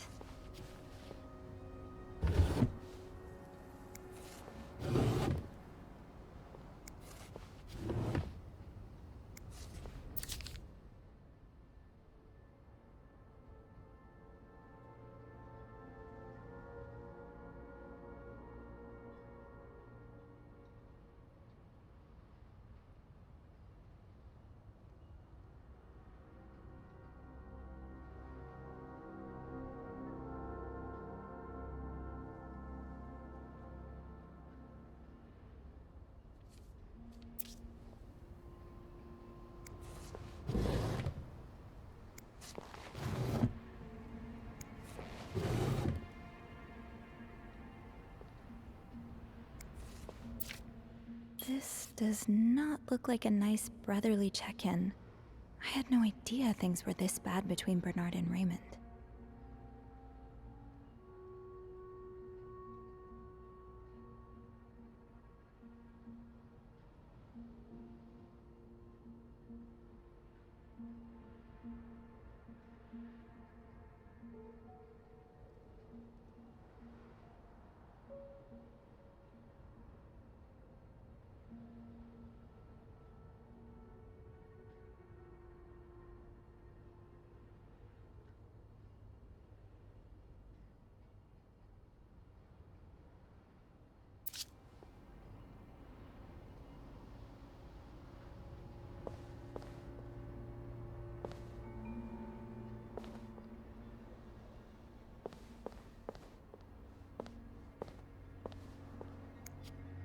Kinda wish I worked here when Raymond was in charge.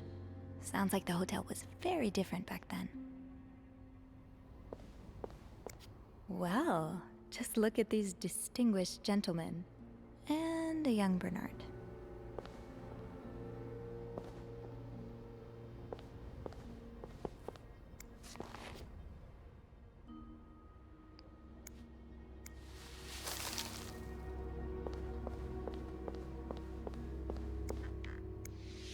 Surely your break is over by now. No, it's not. I came by here not too long ago, and Andrew was already covering for you. That's because I was in the ladies' room. That's no excuse to... It's my time of the month.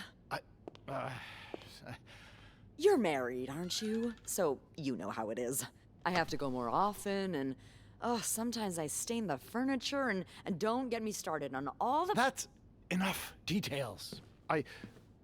Miss Belivet, what were you doing in my office? I was simply closing the door. Someone left it ajar. Really? But that doesn't explain what you're doing on this floor. You know very well the cleaning staff isn't supposed to wander around the lobby for no reason. You wouldn't be lying to me, would you, Miss Belivet? No, I swear, It's my fault. I asked her to come clean up a mess I made. Spilled coffee. Coffee? Oh, Miss Lambert, you're not supposed to have beverages at the front desk. Yeah, well, there are so many rules here, I lose track. Come with me.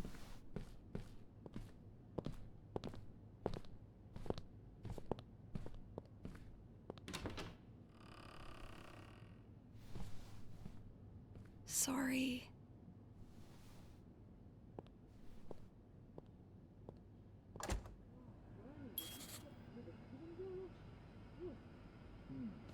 Time to see what secrets that vent is holding. Sorry, ma'am. How big did you say your party was again? Whew, that's big. It might be a bit difficult to...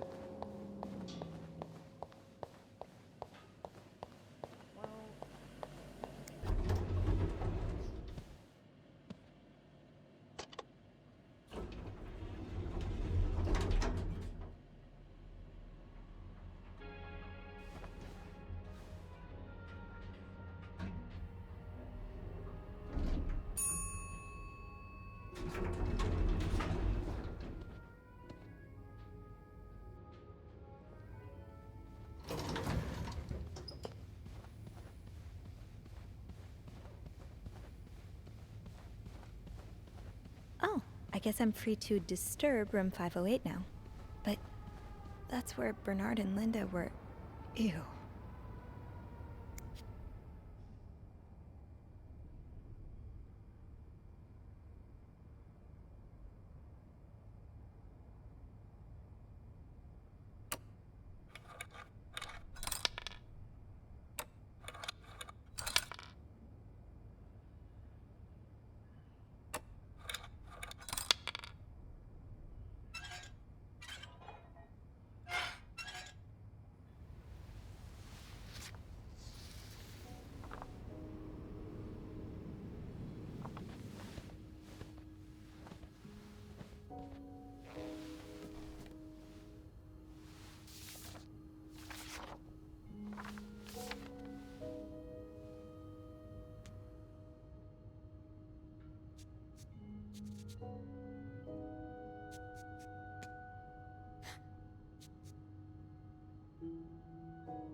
Meet me tonight in my room. Michael will be sleeping.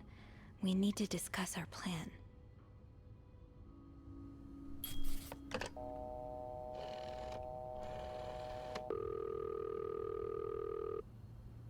Clarington Hotel reception desk, Beth speaking. It's me. Oh, hello, Bean. Anything new to report?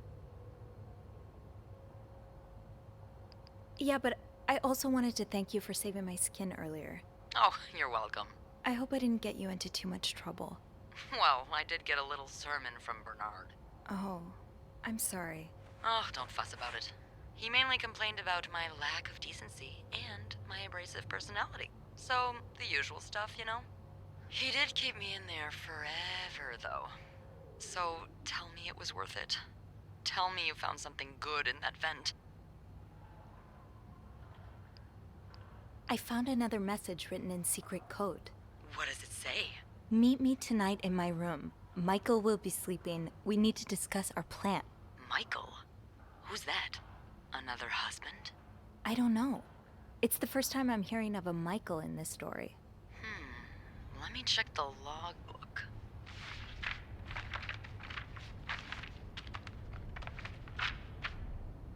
There's a Michael staying in room 507. Mrs. Beaumont's room? But she doesn't have a husband. She's here alone with... Oh! Michael must be her son. I got him some extra blankets the other day so he could build a fort. Could Marcella... Yes? No, never mind. So, what's next? I guess I should go have a look at 507, but it's not on my list. There's a do not disturb sign on the door. Well, I could call the room to make sure no one's there. Good idea. Hang on.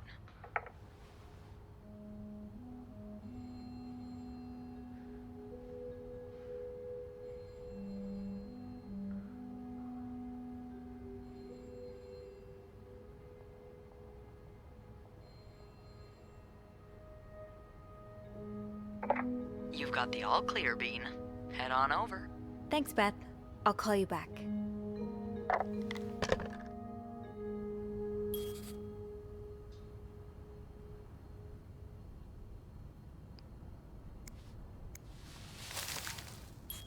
Looks like I'm headed to room 507.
I'm sure I'll find more laundry to add to the pile.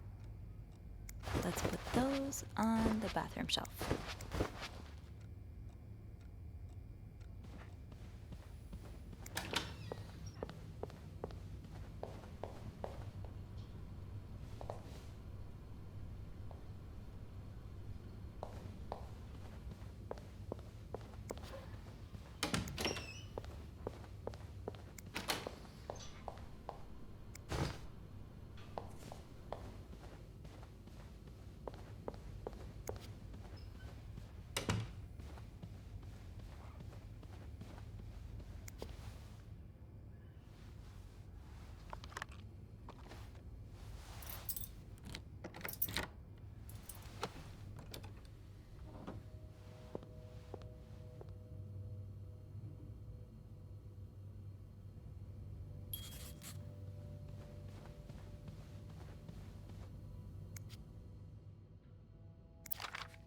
Oh, Michael. Adults can be so confusing. I promise it's not you.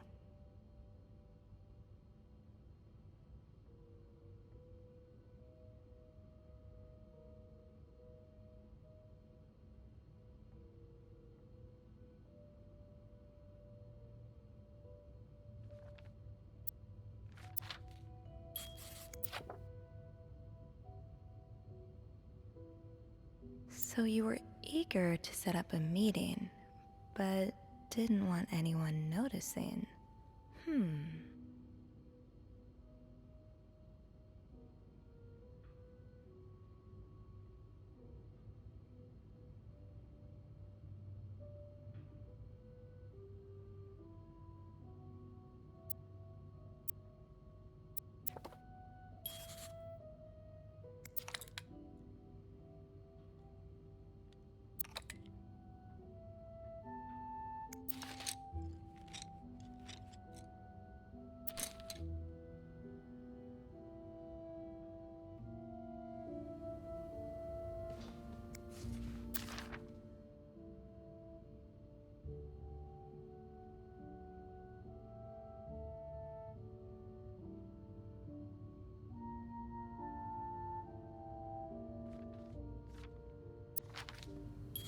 Let's get to the bottom of this and find out what links these rooms together.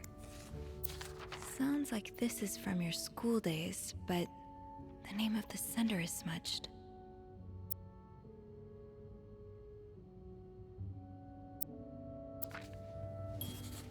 Funny how some games really stand the test of time. I used to play this with Mom all the time.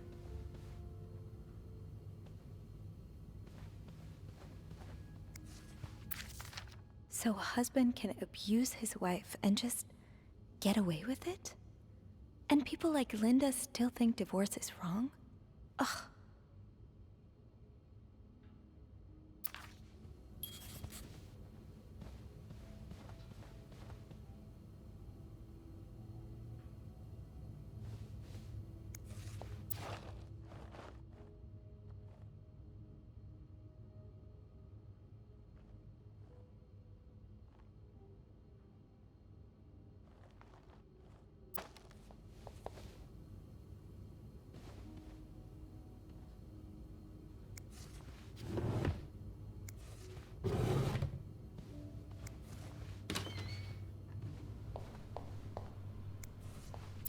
Looks like someone grew tired of looking at your face, Mr. Beaumont.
All but outright threatening you. Oh, I hope you can stay as far away from him as possible.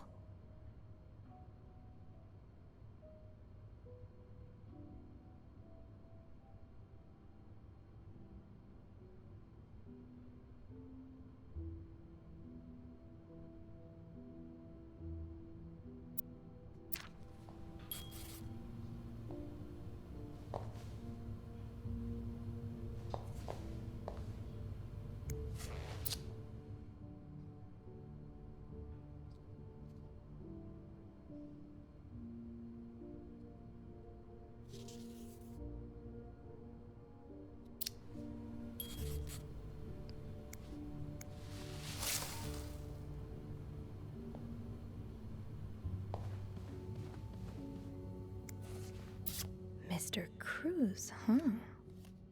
Numbers, dates, times. What does it all mean?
Another day, another dirty dish to pick up.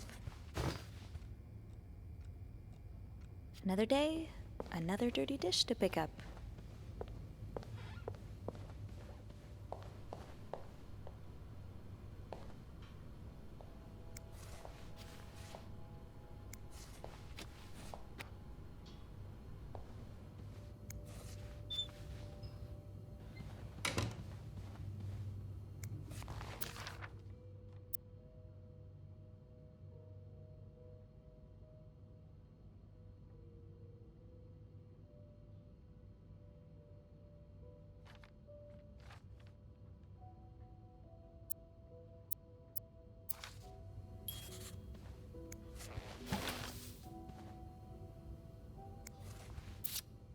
Aw, that's so sweet. I didn't do much, but I'm glad it meant something to you.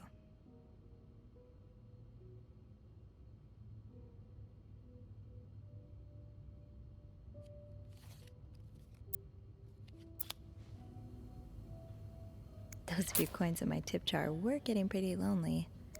They'll appreciate the company. That look in your eyes. What does it mean? And who is this from?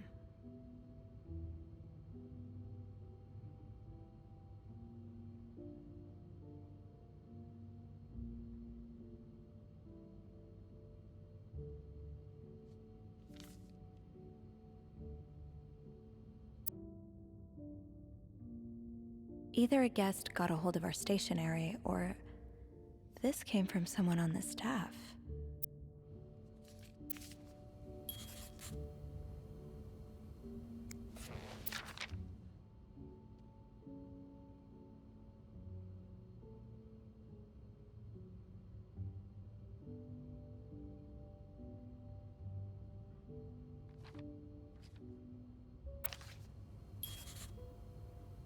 A suitcase wide open on the bed?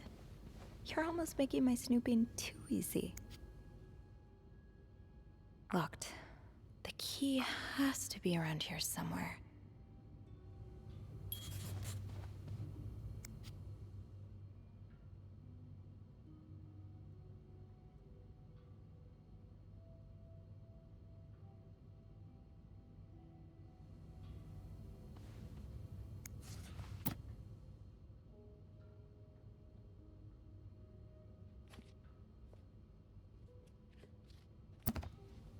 You know the drill, Sophie. Let's sweep and snoop. Aha! Keys are a snoop's best friend.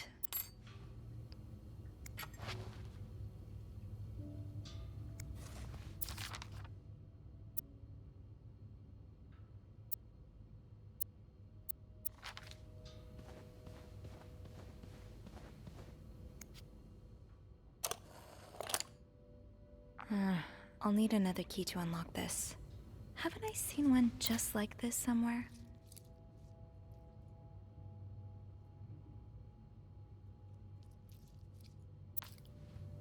That key looks so familiar. Why do I associate it with room 505?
Think, Sophie.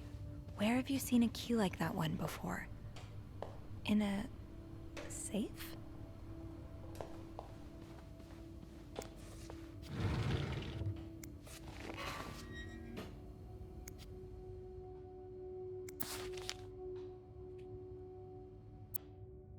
Ah, there you are. With Marcella. God knows where she is.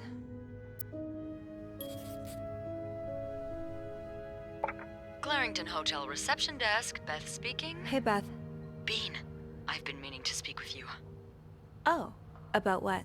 Well, a little birdie told me Mr. Morgan and Mr. Cruz had an argument yesterday evening. Really? Who's your little birdie? Jacques. Apparently it got so heated he had to get involved. And listen to this. It sounds like I was on the right track, 'cause he heard a particular word thrown around quite a lot.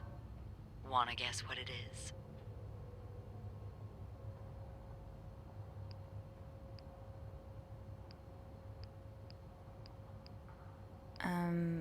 Blackmail? No, that was your theory, remember? It's affair. Affair?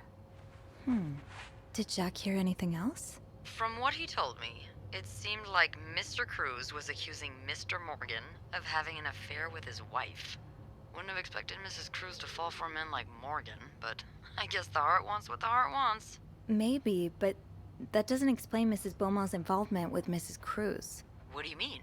I found a chest in room 507. I think it can only be opened by turning 2 keys at once. I found one of them in Mrs. Beaumont's things. Oh, and the other one? Well, I remembered seeing a similar key in one of Mr. Morgan's stocking pictures, so I went back to check. Mrs. Cruz wears it as a pendant. It looks identical to Mrs. Beaumont's key. Wait, so Mrs. Beaumont and Mrs. Cruz own identical keys that are both needed to open a mysterious chest?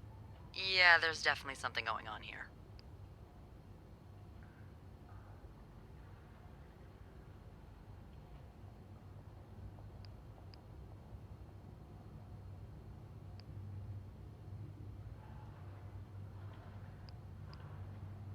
I think Mrs. Cruz and Mrs. Beaumont might be the ones having the affair.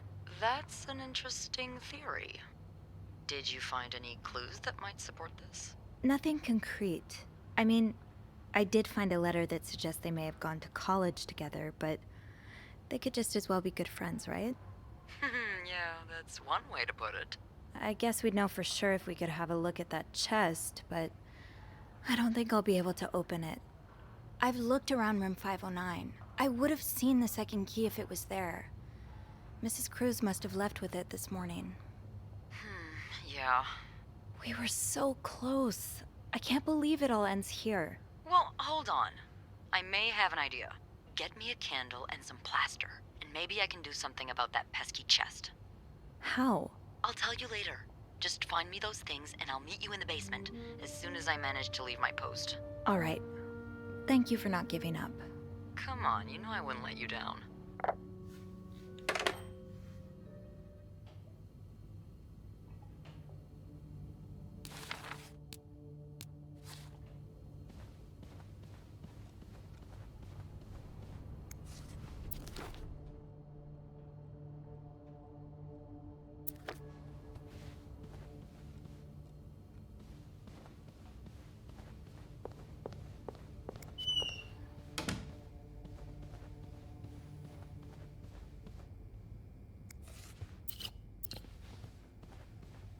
Plaster and candles.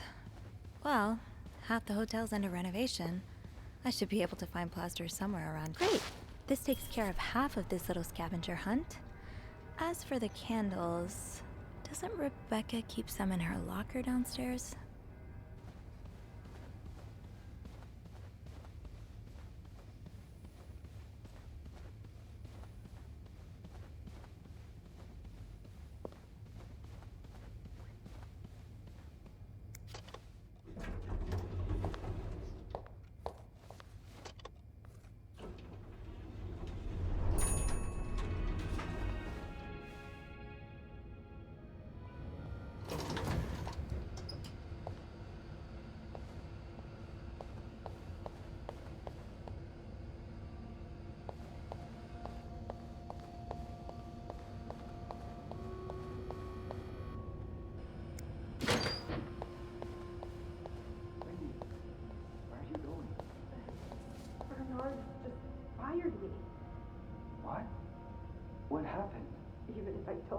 you wouldn't believe me. Please, just tell me. It's Linda. She wrote some stuff on her own door with my lipstick so I would get the blame. What? That doesn't make any sense. I knew you wouldn't believe me. Wendy, wait. I do. I believe you. It's too late now, Jacques. Wendy!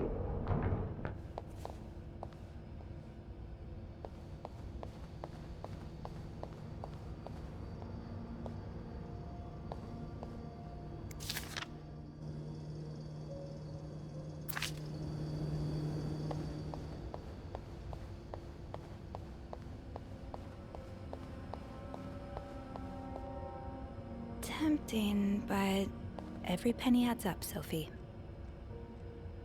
Now's not the time to pick up smoking, Sophie.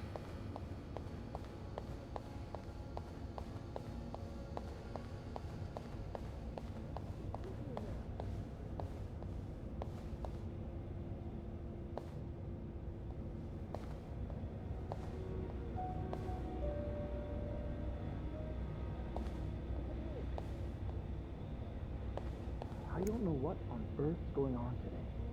Is it because of that goddamn snowstorm? Or was there something in the coffee this morning? What do you mean?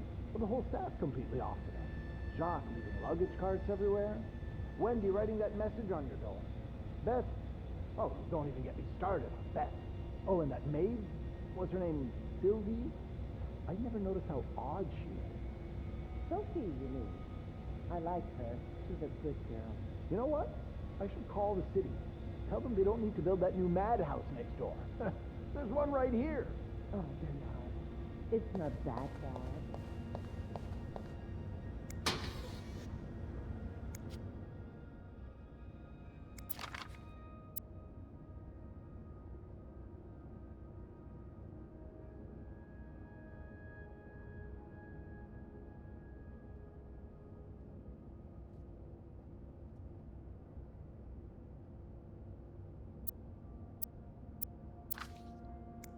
So you do have a stash of candles. But where is it?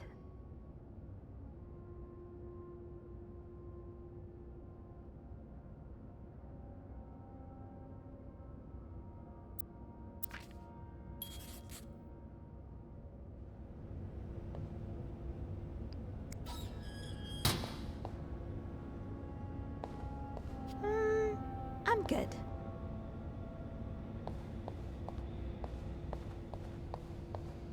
Maybe Bobby took some candles from Rebecca already.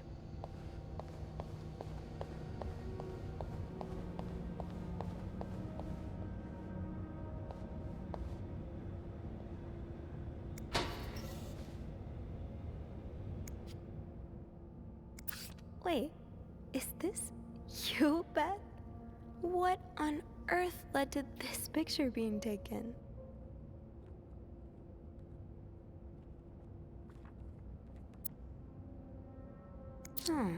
Didn't I find one of these in Anne's room, too? The White Cat must be a popular spot. Are you looking to buy land? I know you grew up on a farm. Maybe you're looking to get back to nature.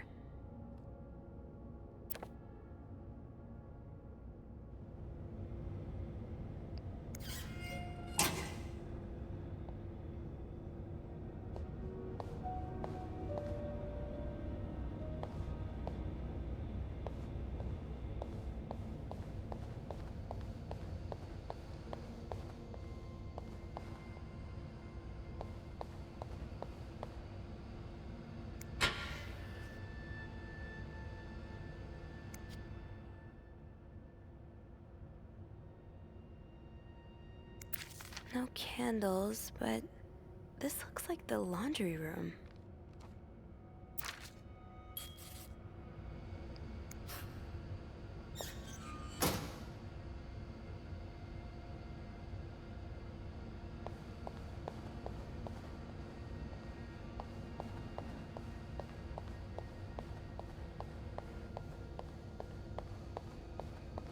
Oh, right. My keys are still in the break room.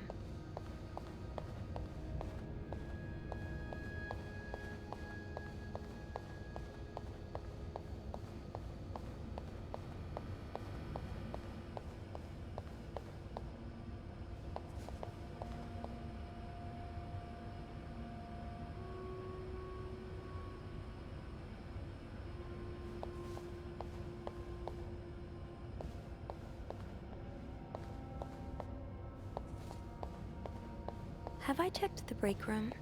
I think I left my keys there during my break.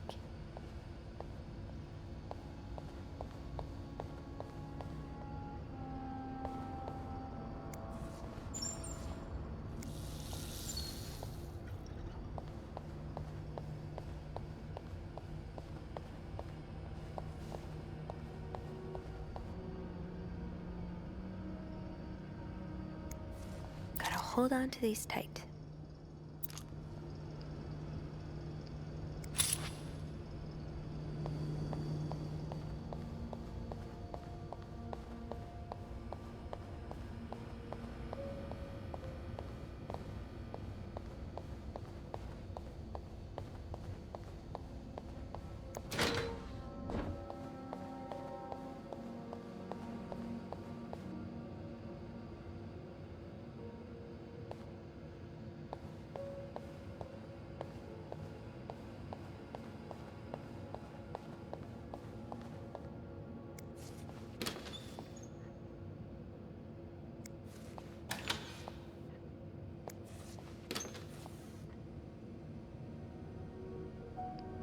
Got a candle. Now, what next?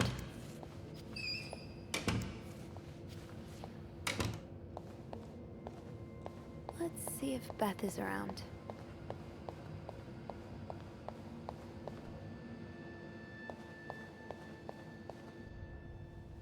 There you are. I'm not sure I understand what the plan is here. Well, when I was little, we had padlocks on many of the farm's sheds. My dad would always lose the keys, so one day he made a mold of them using wax and plaster. I was thinking of doing the same. Are you sure it's gonna work? Absolutely not. But hey, I guess we won't know until we try. Yeah, you're right. So let's do this.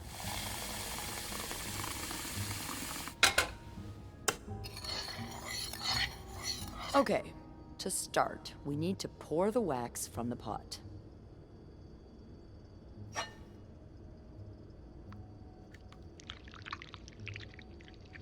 Have you done this before? You're a real pro. Now, time to put the key into the wax. Let's give it a few seconds, so the mold really takes form. Okay, I think you can remove it. Well, we're almost there. Just pour the cup of plaster into the mold.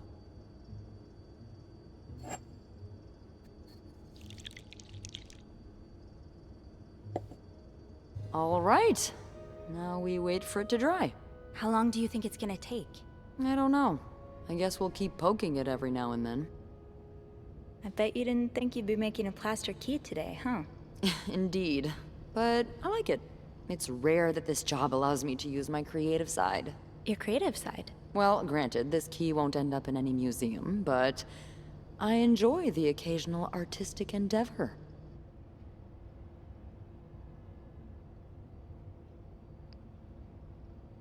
Like posing with alligators? How do you know about that? Oh, I think it must have slipped out of your locker because I saw this picture of you in a long white dress and... Oh my, you did? What did you think of it?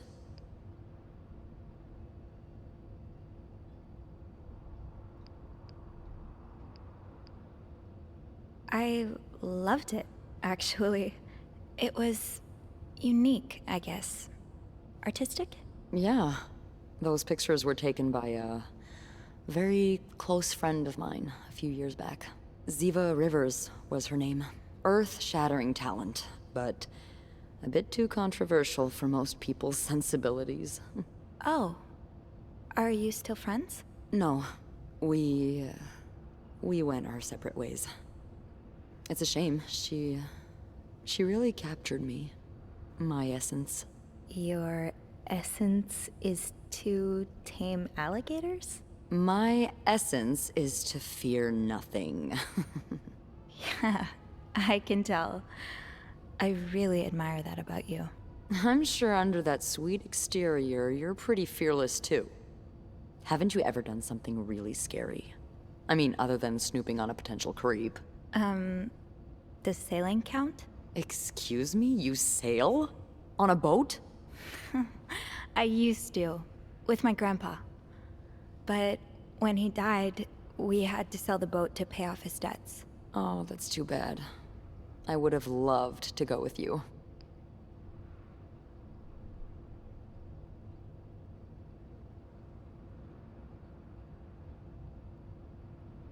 Maybe it'd be possible to borrow a boat for a day. I think one of Grandpa's friends still has his. Really? That would be great. I just love trying new things. I'll see what I can do. Hey, look! I think it's dry. I can't believe it worked. I could not have done this without you. Yeah, probably not. Well, I should get back upstairs before Bernard notices my absence, if he hasn't already. Let me know how it goes with the key. Oh, and be careful while turning it, okay? You wouldn't want it to break inside the lock. Yeah, I'll be careful. Thank you for everything. No problem.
Be careful, Sophie. You don't want this key to break.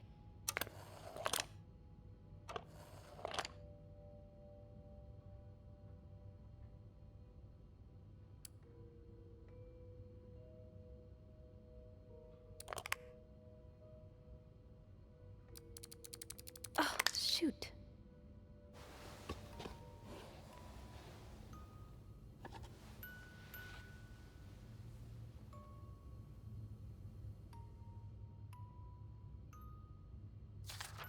Unlike my favorite bar, this one was black. Her alliterative name will surely take you back. These two sure love their riddles.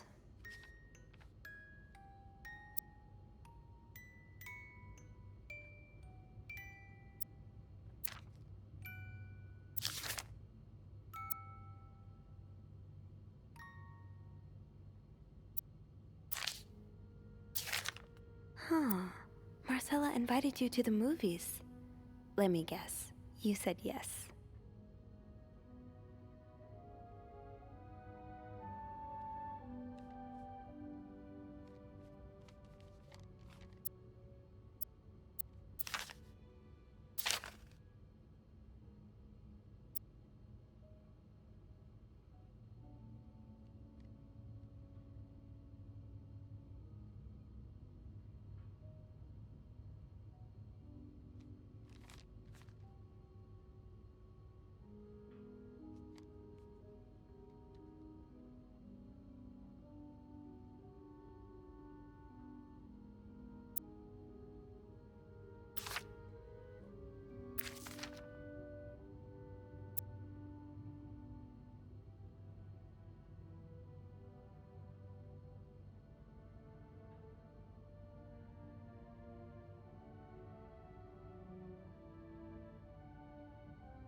Doris Day. That's an alliteration, isn't it? Doris. I-S.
It's stuck.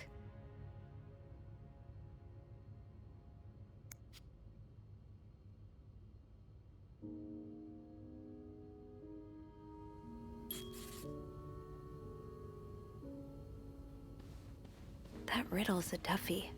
Maybe I need a fresh pair of eyes on it.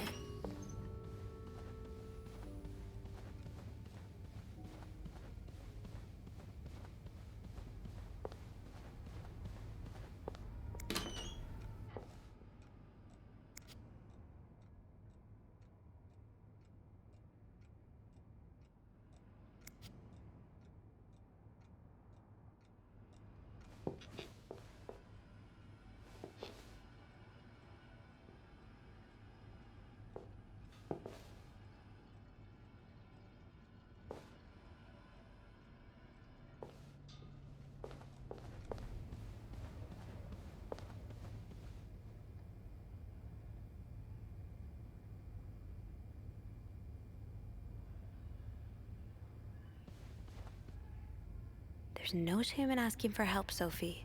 2 heads are better than 1, especially when dealing with riddles.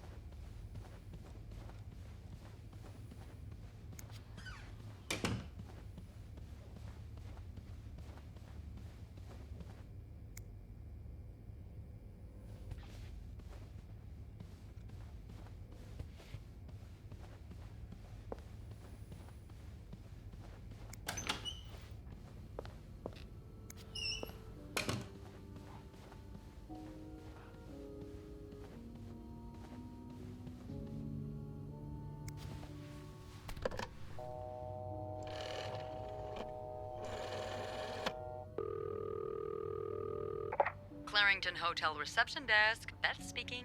Hey, Beth. Got a minute? For you, always, Bean. I opened the chest in room 507. You did? Damn, I have to admit I didn't really believe in our little plaster key, but way to go. Yeah, well, the key did break inside the lock.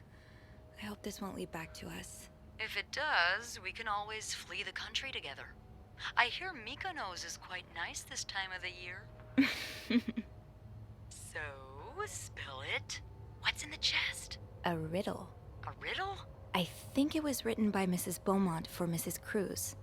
And I think the answer will give me the combination for a case I found in room 509.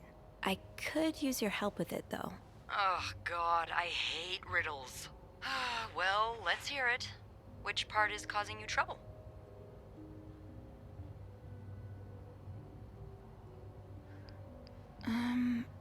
Unlike my favorite bar, this one was black.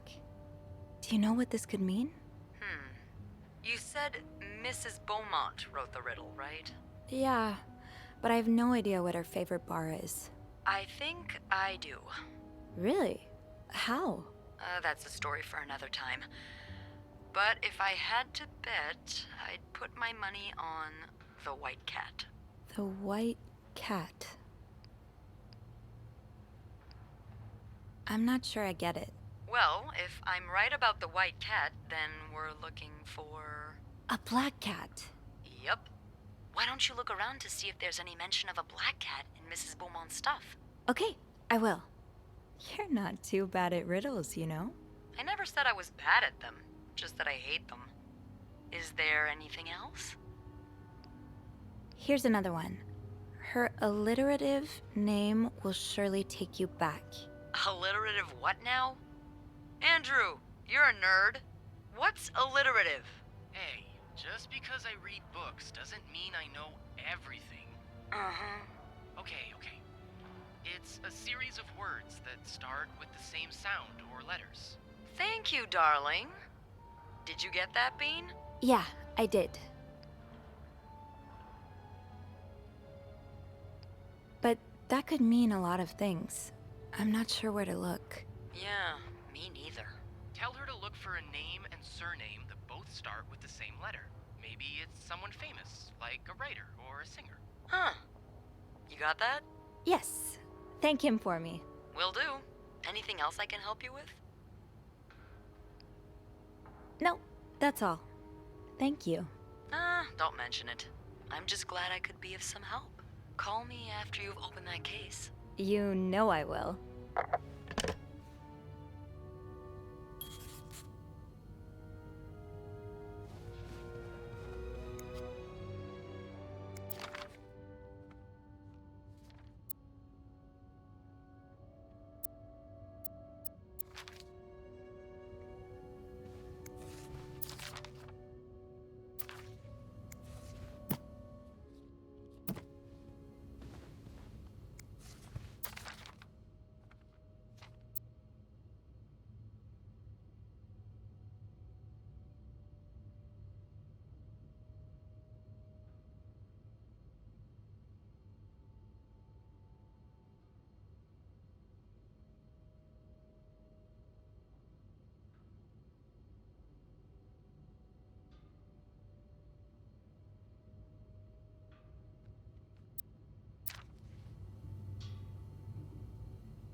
Unlike my favorite bar, this one was black.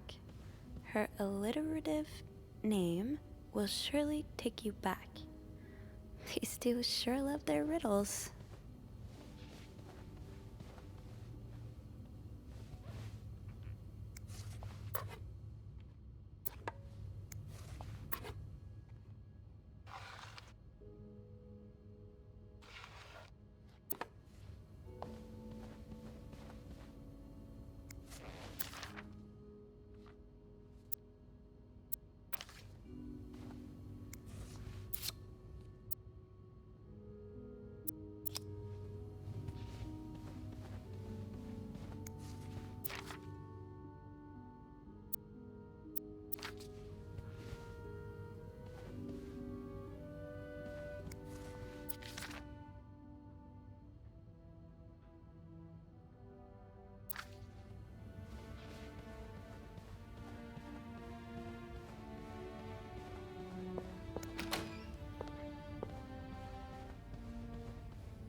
Oh boy, someone's been living it up.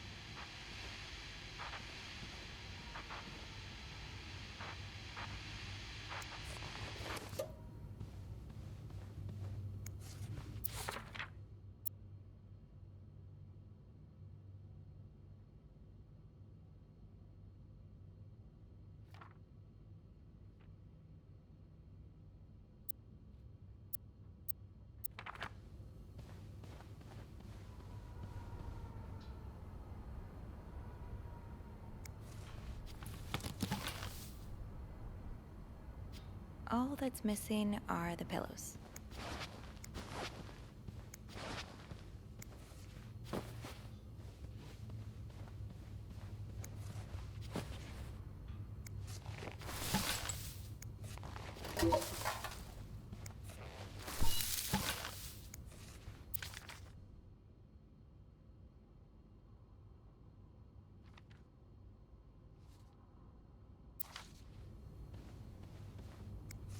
Not exactly a cherished gift, if you just left it behind like this.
Another fan of the Gossiper. I never did finish that article from this morning. That feels like so long ago now.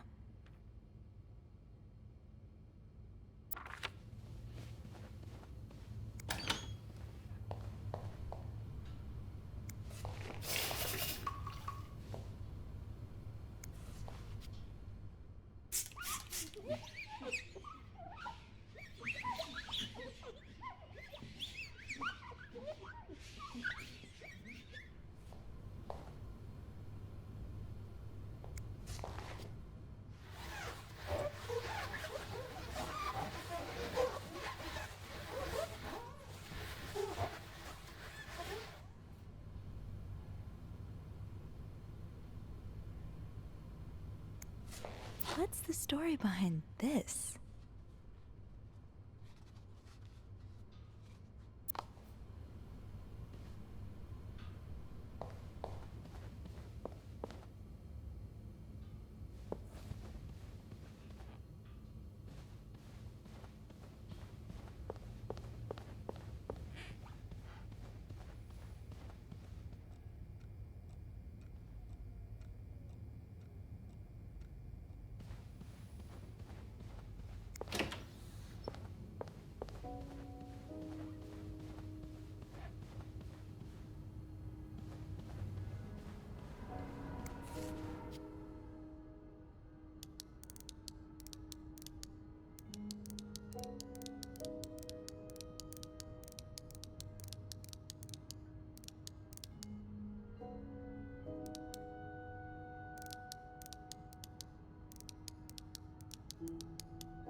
Unlike my favorite bar, this one was black.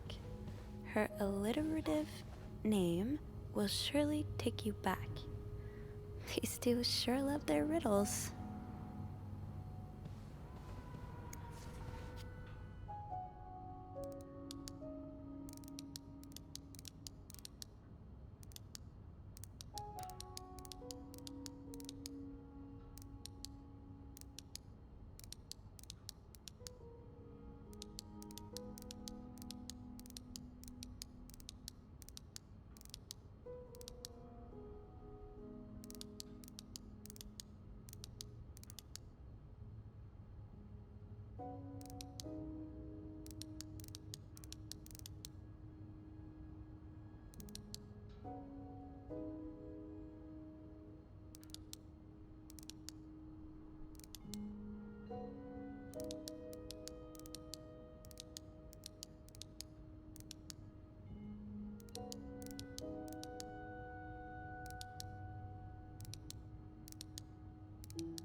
That novelist, Bridget Boswell, is actually you, Marcella?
Anne, murder might be a bit much, but you deserve some kind of justice.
I do like a happy ending. I just hope that's where your story is headed.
Oh, so you came to Montreal under the pretense of celebrating your wedding anniversary, but all along, you meant to reunite with Anne.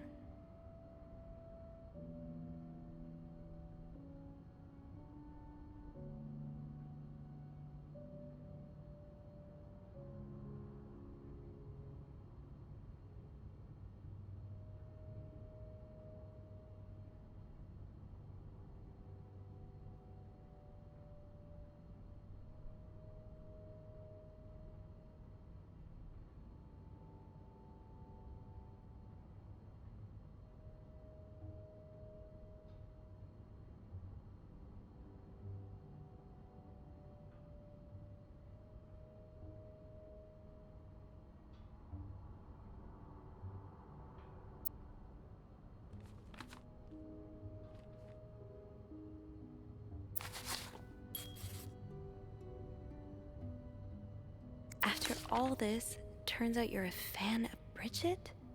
Of Marcella? That's a lot sweeter than I expected.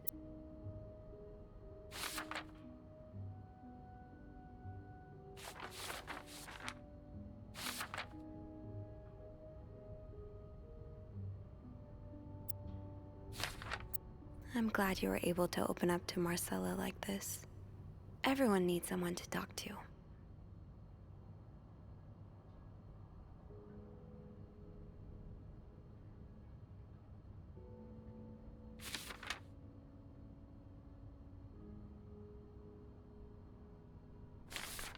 An advance on my salary. So Marcella hired you. But what for?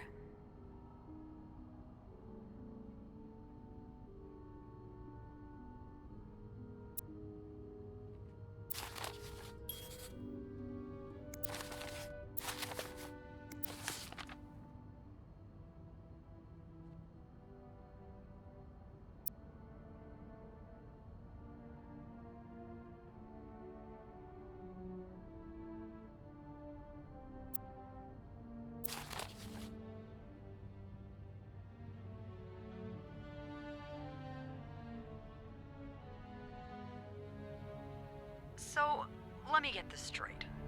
Mrs. Beaumont and Mrs. Cruz are some kind of star-crossed lovers? Seems like it, yeah. But I'm not sure whether they chose to meet here just to reconnect for a few days, or if there's something more to it. Well, I may be able to help with that. Really? How? Oh, some mail arrived earlier for Mrs. Beaumont. You've opened it, right? Me? Disregarding someone's privacy? Of course I did. I'm a bad influence on you. Or have we been bad influences on each other? I guess we'll never know. So, what's in it? It's 3 train tickets. And, there's a tourism pamphlet for California. California? Well, it makes sense. It's much more progressive there than it is here. So, Anna and Marcella want to go there to live their love freely. Anne and Marcella, huh? You 3 are best pals now? Well, after reading so much of their correspondence, I kind of feel like I know them, you know? Yeah. But what about Mr. Morgan, though? I mean, Paul. How does he fit into all of this? I think Marcella hired him. I found some letters Paul wrote to her. He said that her proposition took him by surprise, and that he'd need an advance on his salary. What did she hire him for? To investigate her own affair? I'm not sure. I didn't find the letter he was replying to. And why did he have those pictures of you anyway? I guess we'll never know for sure, but I don't think it was ever about me. It's always been about Anne and Marcella. Exactly. Well, it feels a tad anticlimactic, but who needs drama, right? At least it made our day pretty interesting. It sure did. You know, after today, I think I get why you're so interested in the lives our guests lead. I try to forget they exist as soon as I'm done interacting with them. But once in a while, it's nice to remember that, well, even the most put-together person could be an absolute mess on the other side of the door.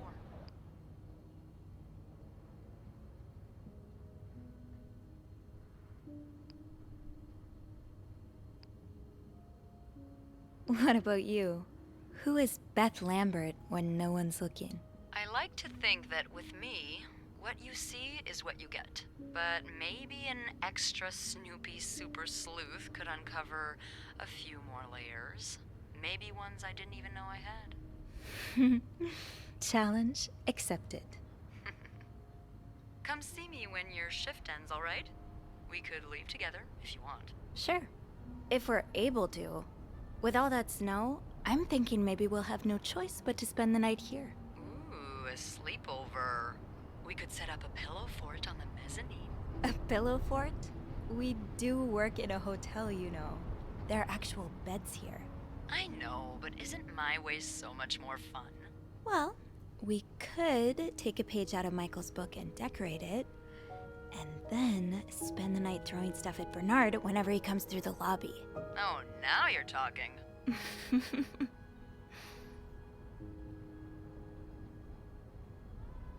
I just have to finish my tasks for the day, and then I can leave.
Mr. Cruz?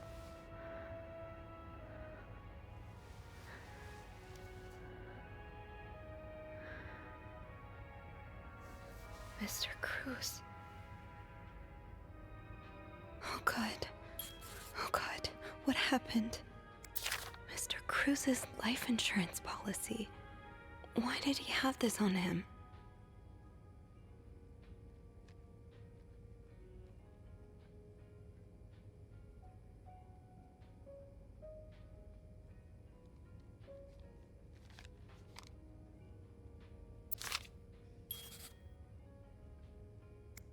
Is this about Paul? Does that mean...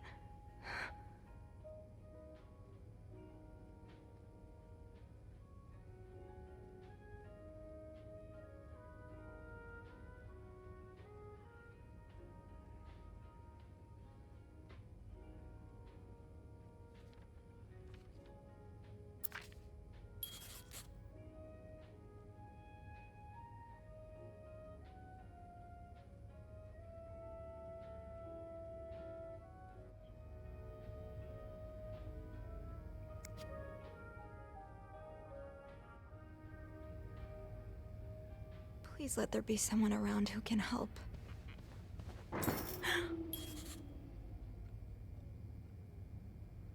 I have to get the power back on.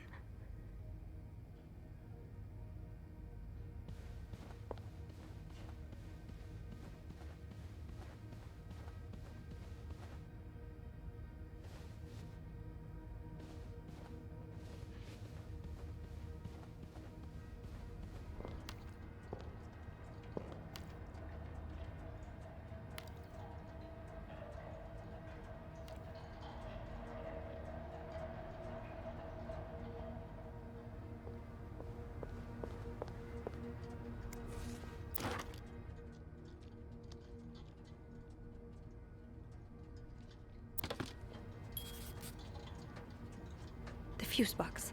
Just get to the fuse box in the janitor's closet, Sophie. Poor Paul. Lindsay's death really hit him hard. He hasn't been in the best headspace.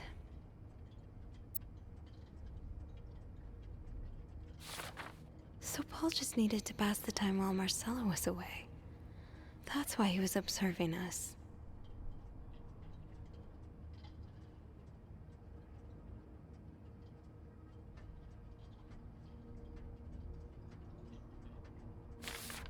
Paul was hiding out, right here. Did he ever find the person who was sneaking out at night?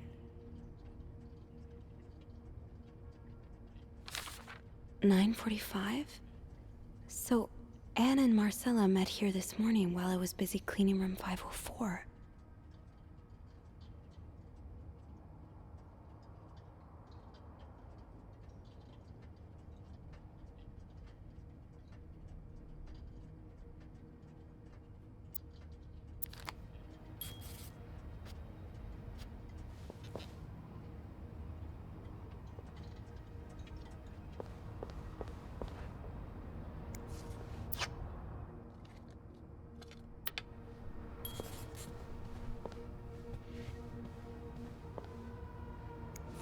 These look like Marcella's pearls. What happened here?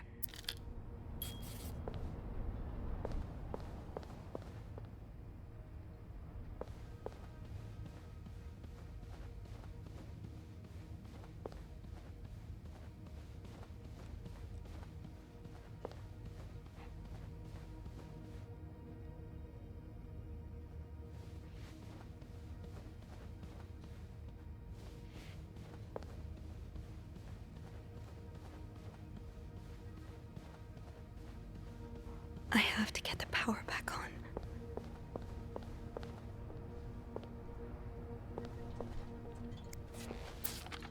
Oh, so Paul's work with Marcella was to follow her around like a private investigator, to help her with research for her novel. Paul really got into his role. He followed Marcella to Montreal even though she was done with her research.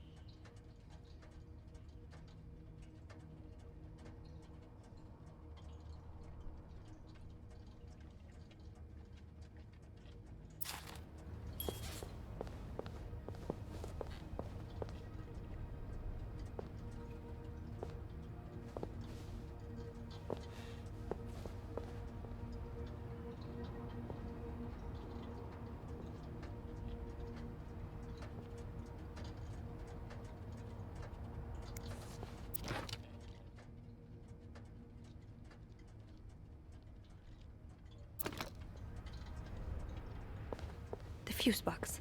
Just get to the fuse box in the janitor's closet, Sophie. It's not far.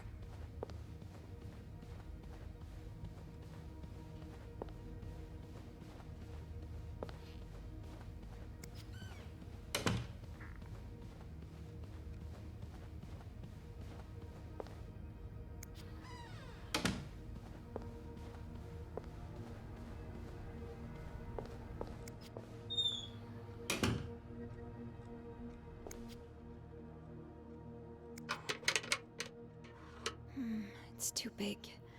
I guess I'll need something pointier. I don't think there's anything here that would help me. Might need this to restore power.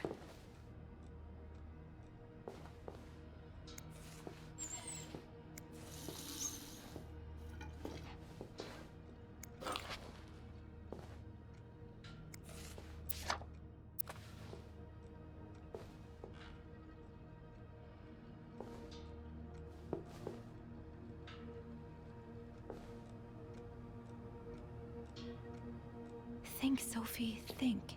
What can you use to open the fuse box?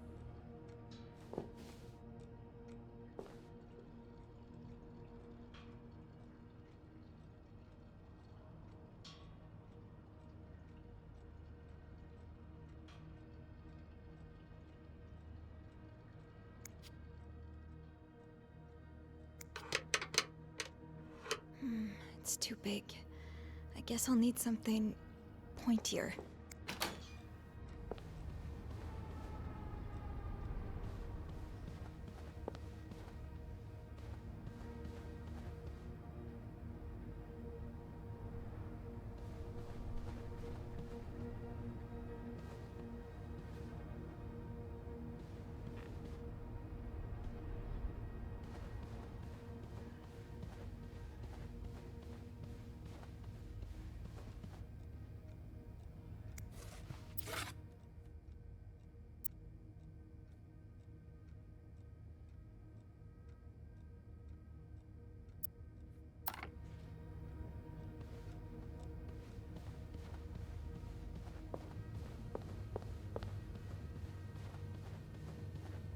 Maybe an ice pick could pry open the fuse box.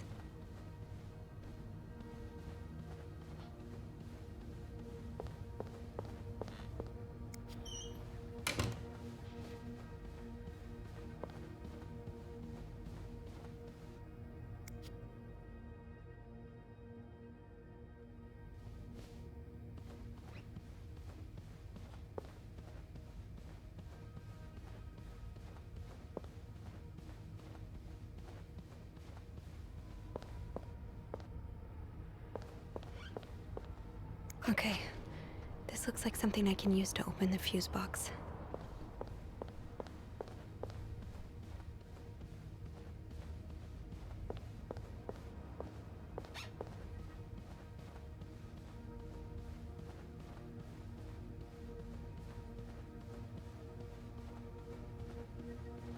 I have to get the power back on.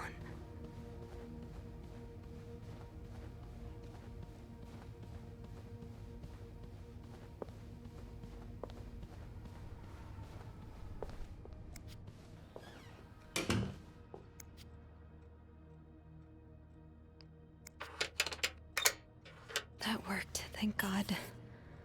Now, to get the power back.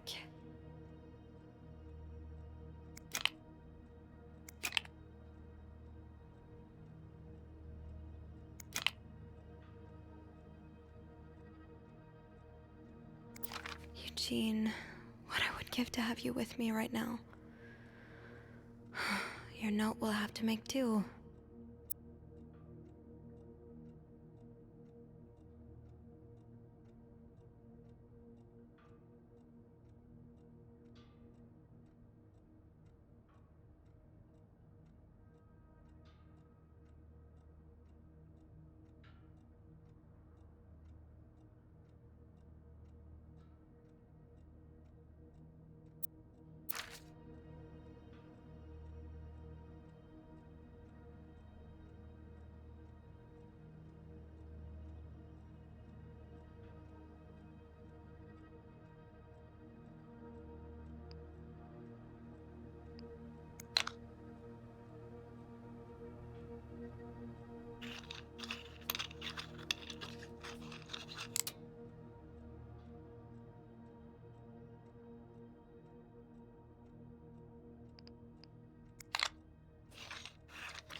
knew blocking the stairs would be a bad idea.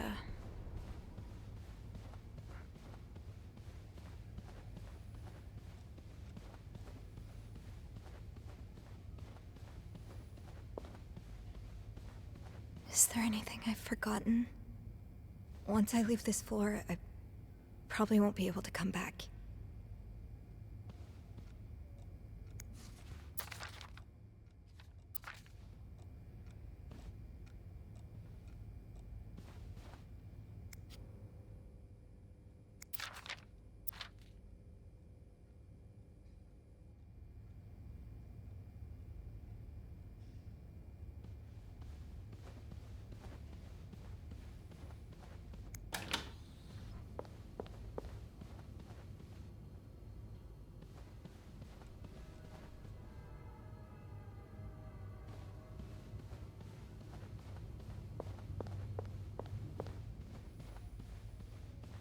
Hello? Is anyone in? Hello? I need help.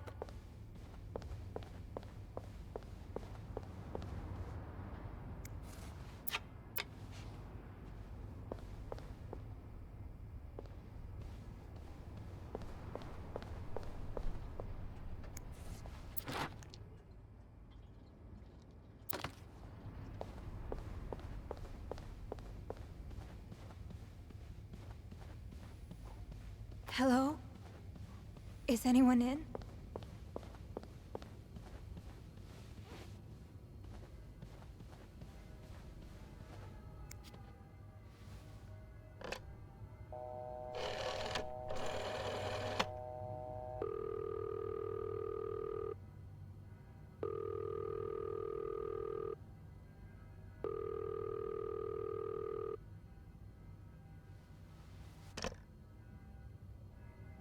No answer.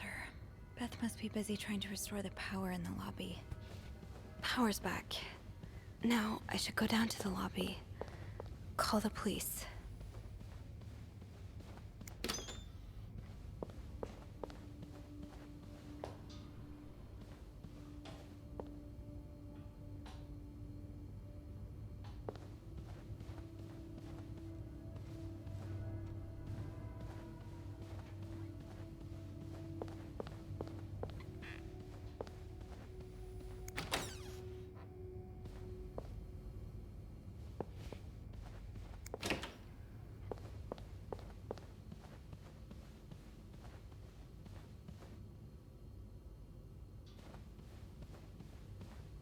I have to contact the police.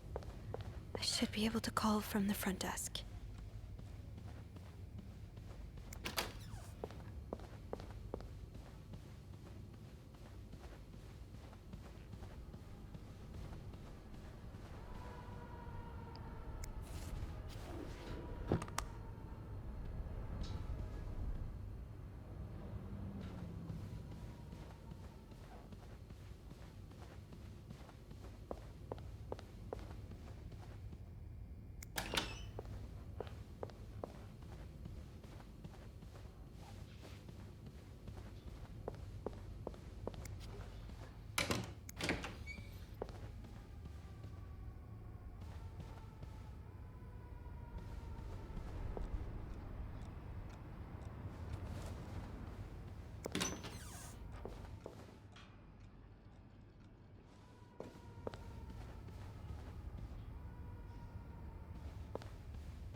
I'm sorry. I'm sorry. I'm so sorry.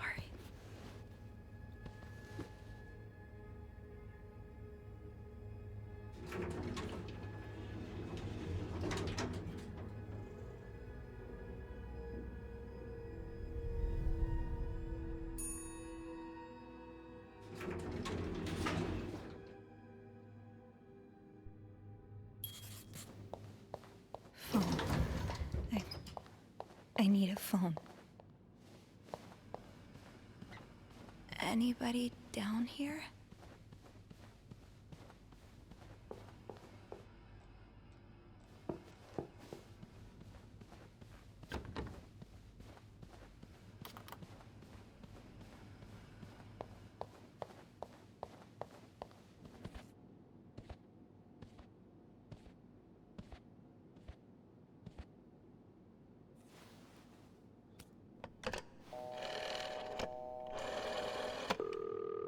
Montreal Police Service, Station 22. There's a man dead. He's been murdered. I need the police. Please stay calm, ma'am. Where are you right now? The lobby, but the body, it's upstairs. Can you give me the address, please? Oh, 1178 Drummond Street. All right, ma'am. Officers are on their way. Thank you.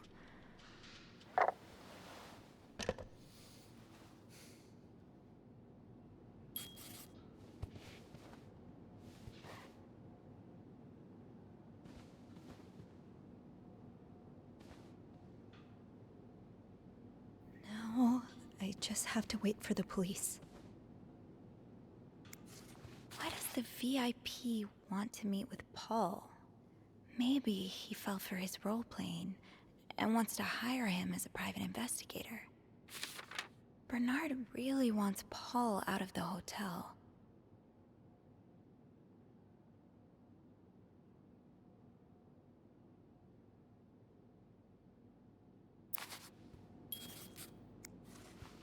Is this the brochure Beth was talking about? The one that came in the mail for Anne? So Anne and Marcella really are planning to run off together. Was what happened to Hector part of their plan?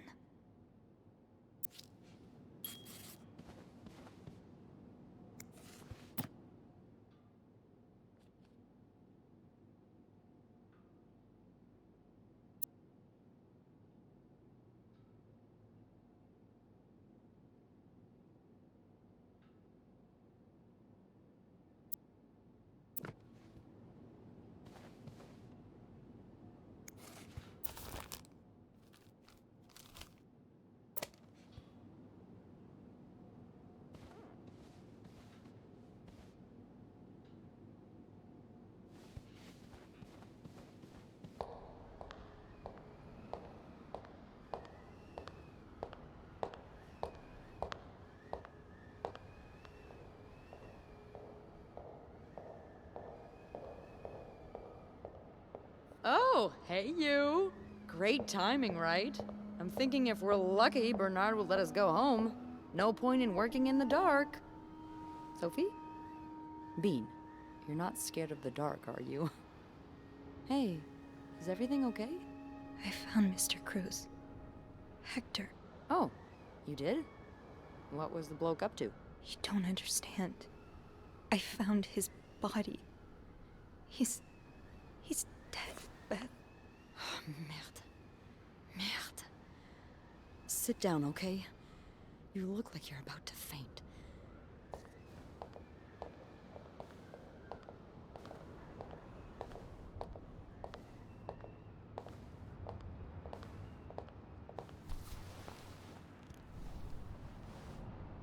Have you called the police?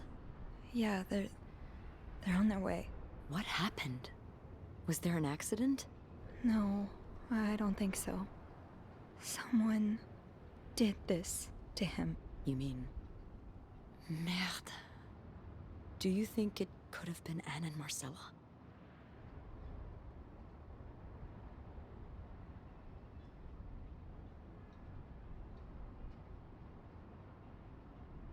What about Paul?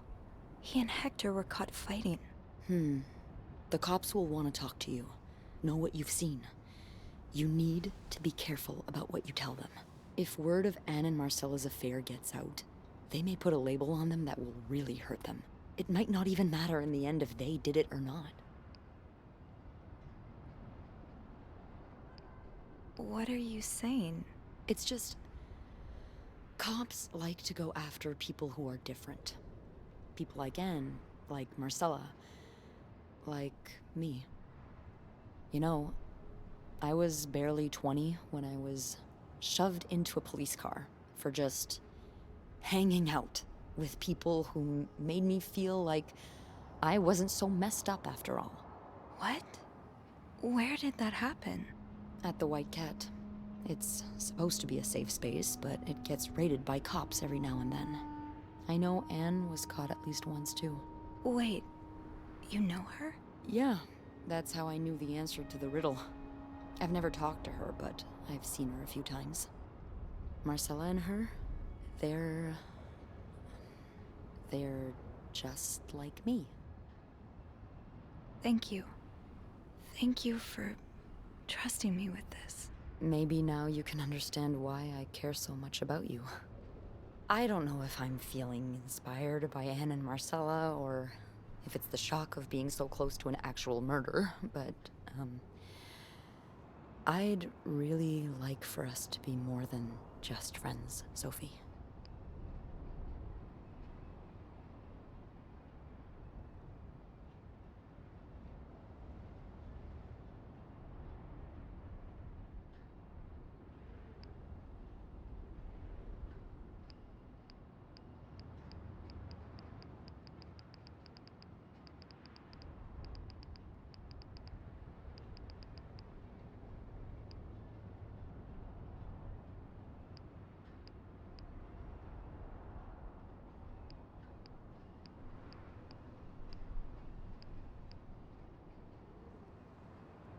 Yeah, I'd like that too.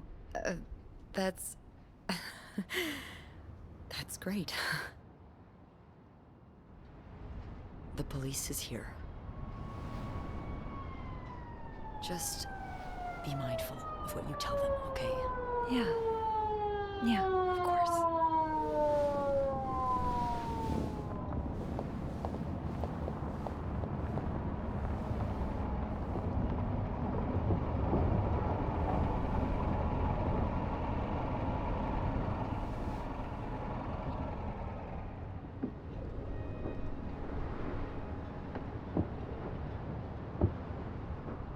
Miss Roy? Miss Roy? Miss Roy! Oh, sorry. I was distracted. I really need you to focus right now. I don't want to be here all night, and I'm sure you don't either. No, I don't. So, as I was saying, we're trying to ascertain the circumstances of Mr. Cruz's death. Can you tell me how you came to find the body? I was cleaning room 509 when I heard the elevator bell ring. Again and again and again. I thought maybe a child was playing with the doors, so I went out in the corridor, and that's when I saw him. All the blood and... Why was the elevator bell ringing? I'm sorry? You said you heard the elevator bell ring. Why was it ringing? I assume it wasn't a child after all.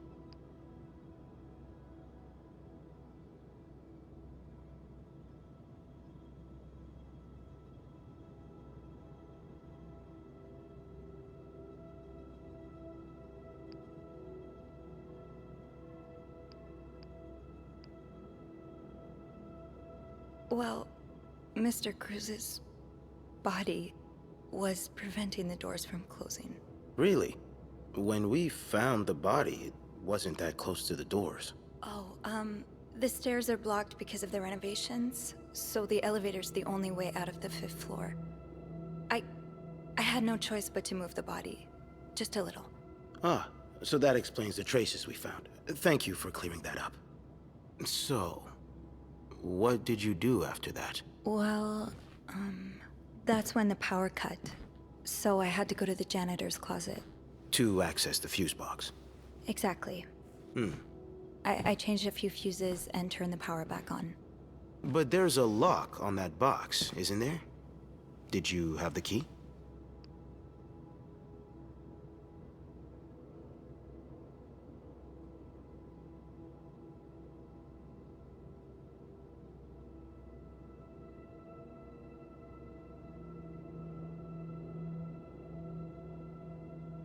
No, I didn't.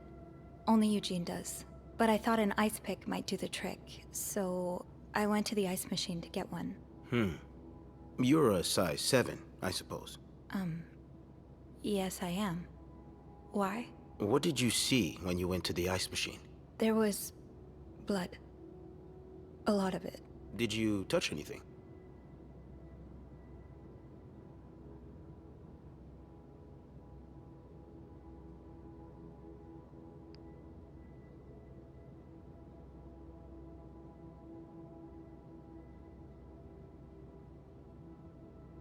I might have touched a few things, just to figure out what had happened to Mr. Cruz. Of course you did. Why so many witnesses can't help but compromise the evidence is just beyond me. Anyway, what did you do after restoring the power? I took the elevator down to the lobby. That's where I called the police. Do you remember what you said to the operator? The exact words. No, I'm afraid I don't. You said, there's a man dead. He's been murdered. That's possible. What makes you so sure it was murder?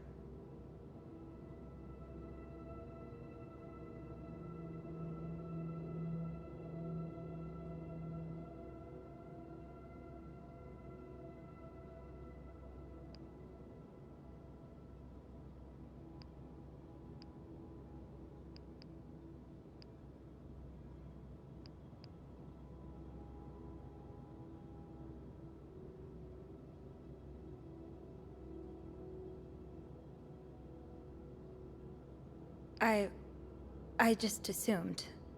What with all the blood. I'm afraid I don't believe that, Miss Roy. It's more than an assumption, isn't it? I'm not sure I understand what you... I know you like going through your guests' personal belongings. Safes left wide open, makeshift keys left inside of locks. You haven't exactly been subtle about it, have you? Oh. Now, unless you want me to arrest you for violating your guest's privacy, I suggest you tell me everything you know. All right.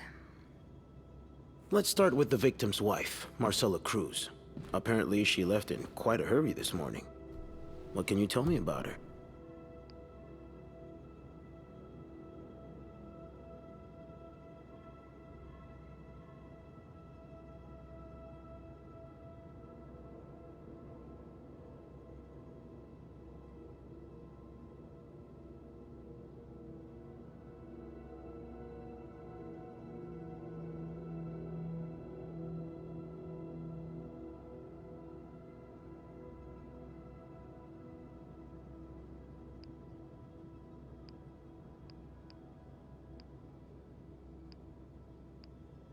I don't really know anything.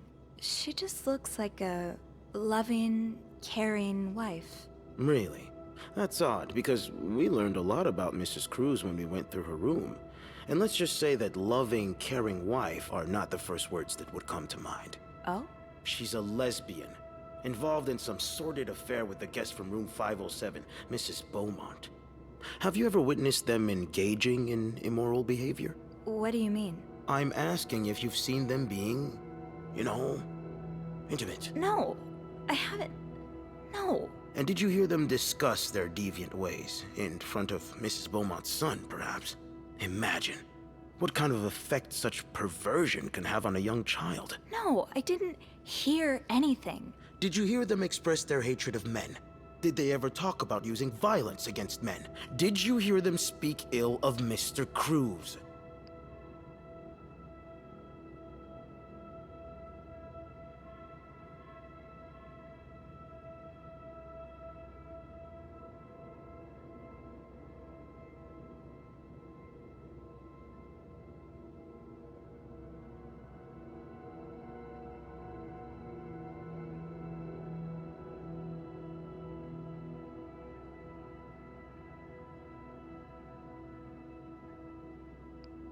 What are you trying to imply? That Mrs. Cruz killed her husband because she hates men? I've seen it before from lesbians. Oh, this has nothing to do with hate. It's about love. Not that you'd understand. Oh, and you think you do? Then please, enlighten me. She's brave enough to be with the one she loves. That doesn't make her a criminal. That doesn't mean she killed her husband. I'm starting to worry you may be one of them, Miss Roy, since you're so eager to defend these And I deviants. worry about your ability to do your job, Detective, since you seem to be such a— Enough! One more word, just one more word, and you'll be spending the rest of your night in a cell. Now get the hell out of here. I've had enough of you.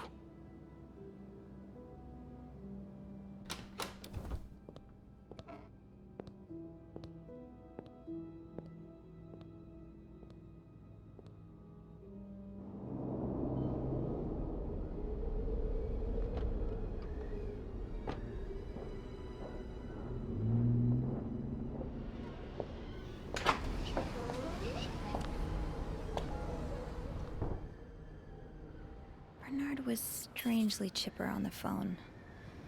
That can't be a good sign. I guess I'll know soon enough. Let's go see what Bernard— The atmosphere is so different in here. Will it ever feel like it used to?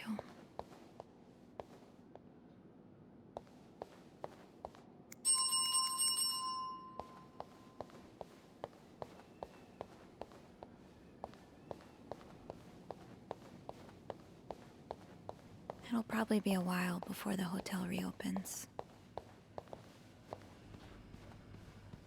Ugh, go to hell. Beth! Hey. Are you okay? I'm out of a job. But other than that, yeah, everything's just peachy. What? No, I hope you're luckier than I am. Come join me when he's done with you, all right? I'll be questioning my life choices on the mezzanine. Yeah, okay.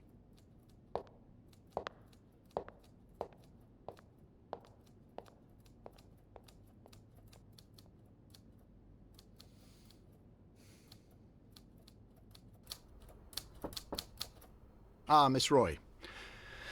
Come in.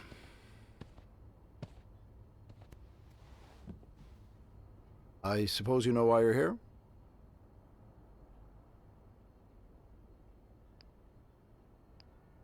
I would guess it has something to do with the murder. Well, you'd be right about that. We've been getting a lot of press lately, and not the good kind. I wouldn't expect you to understand the position I'm in, but I assure you, it's quite uncomfortable. To have one's life's work blown away like that. All thanks to some sexual deviance and a nut job. It's obvious to me now that I haven't been firm enough. For guests of such morals to be comfortable booking a few nights here and committing such a horrid act? Things need to change. This means elevating our standards to the highest possible level, and it starts with the people working here. It starts with you. With me? Yes. From what I've heard, you've been quite the exemplary maid lately. Clean rooms, satisfied guests. I take my job very seriously, sir. As you should. I had planned to give this month's Employee of the Month title to Wendy, but since she's no longer with us, I'm thinking of giving it to you instead. Really? You should know it comes with the responsibility of being a glowing example for other staff members to follow. Is this something you believe you can do?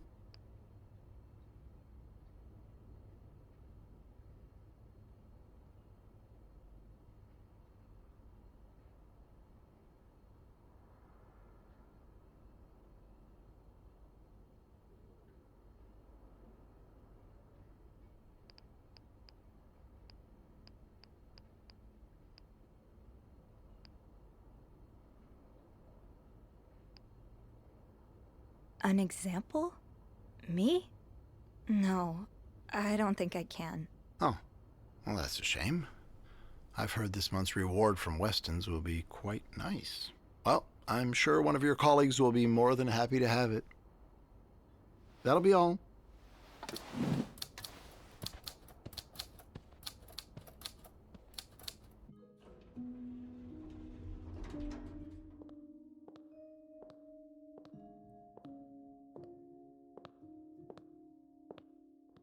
Hey. Hey. What a week. Yeah. So, what did Bernard want with you? He offered me the Employee of the Month title. Good for you, Bean! A shame I won't get to be there when you receive your reward. Actually, I told him I didn't want it. You did not. I did. The reward would have been nice, but it's not worth selling my soul to the devil. You're quite right about that. Did Bernard say why he was firing you? Ugh. He was going on and on about keeping deviants out of the hotel, so I may have lost my cool a little. A little? I told him I was one of those deviants he was so afraid of. He froze for a moment, then showed me the door.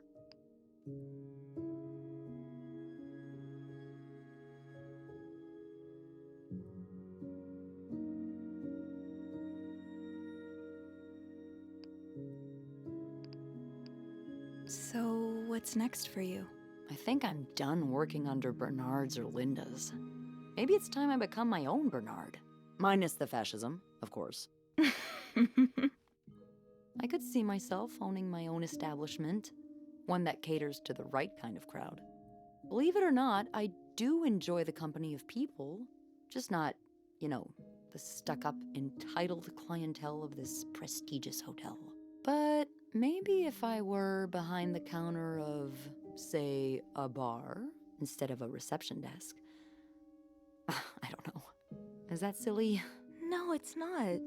In fact, you'd be perfect for it. You're the most charming person I know. Thank you. I'm really glad you're in my life. Me too.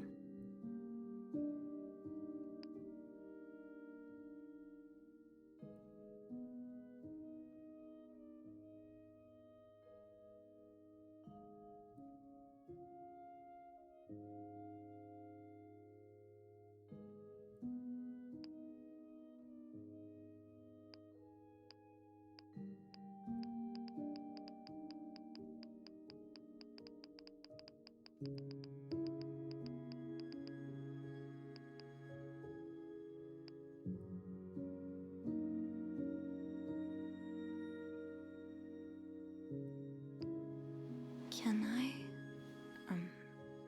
kiss me? Yes. I thought you'd never ask.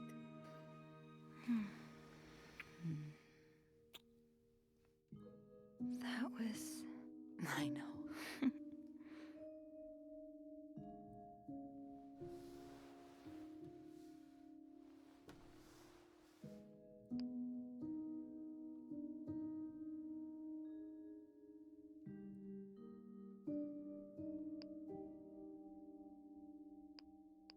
What do you think will happen to them? Who? Sorry, my mind wanders sometimes. I meant Paul, Anne, and Marcella. Do you think they'll be released? Yeah, I think so. Paul will probably become a famed photographer. His portrait of you will be hanged at the Louvre, entitled The Inconspicuous Maid. It will sell for millions. Is that so? Yeah.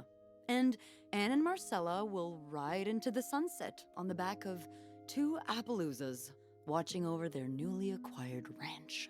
They'll be constantly followed by their only sheep. They'll call him Paul, for old time's sake. I like that. I just want them to be happy. Me too.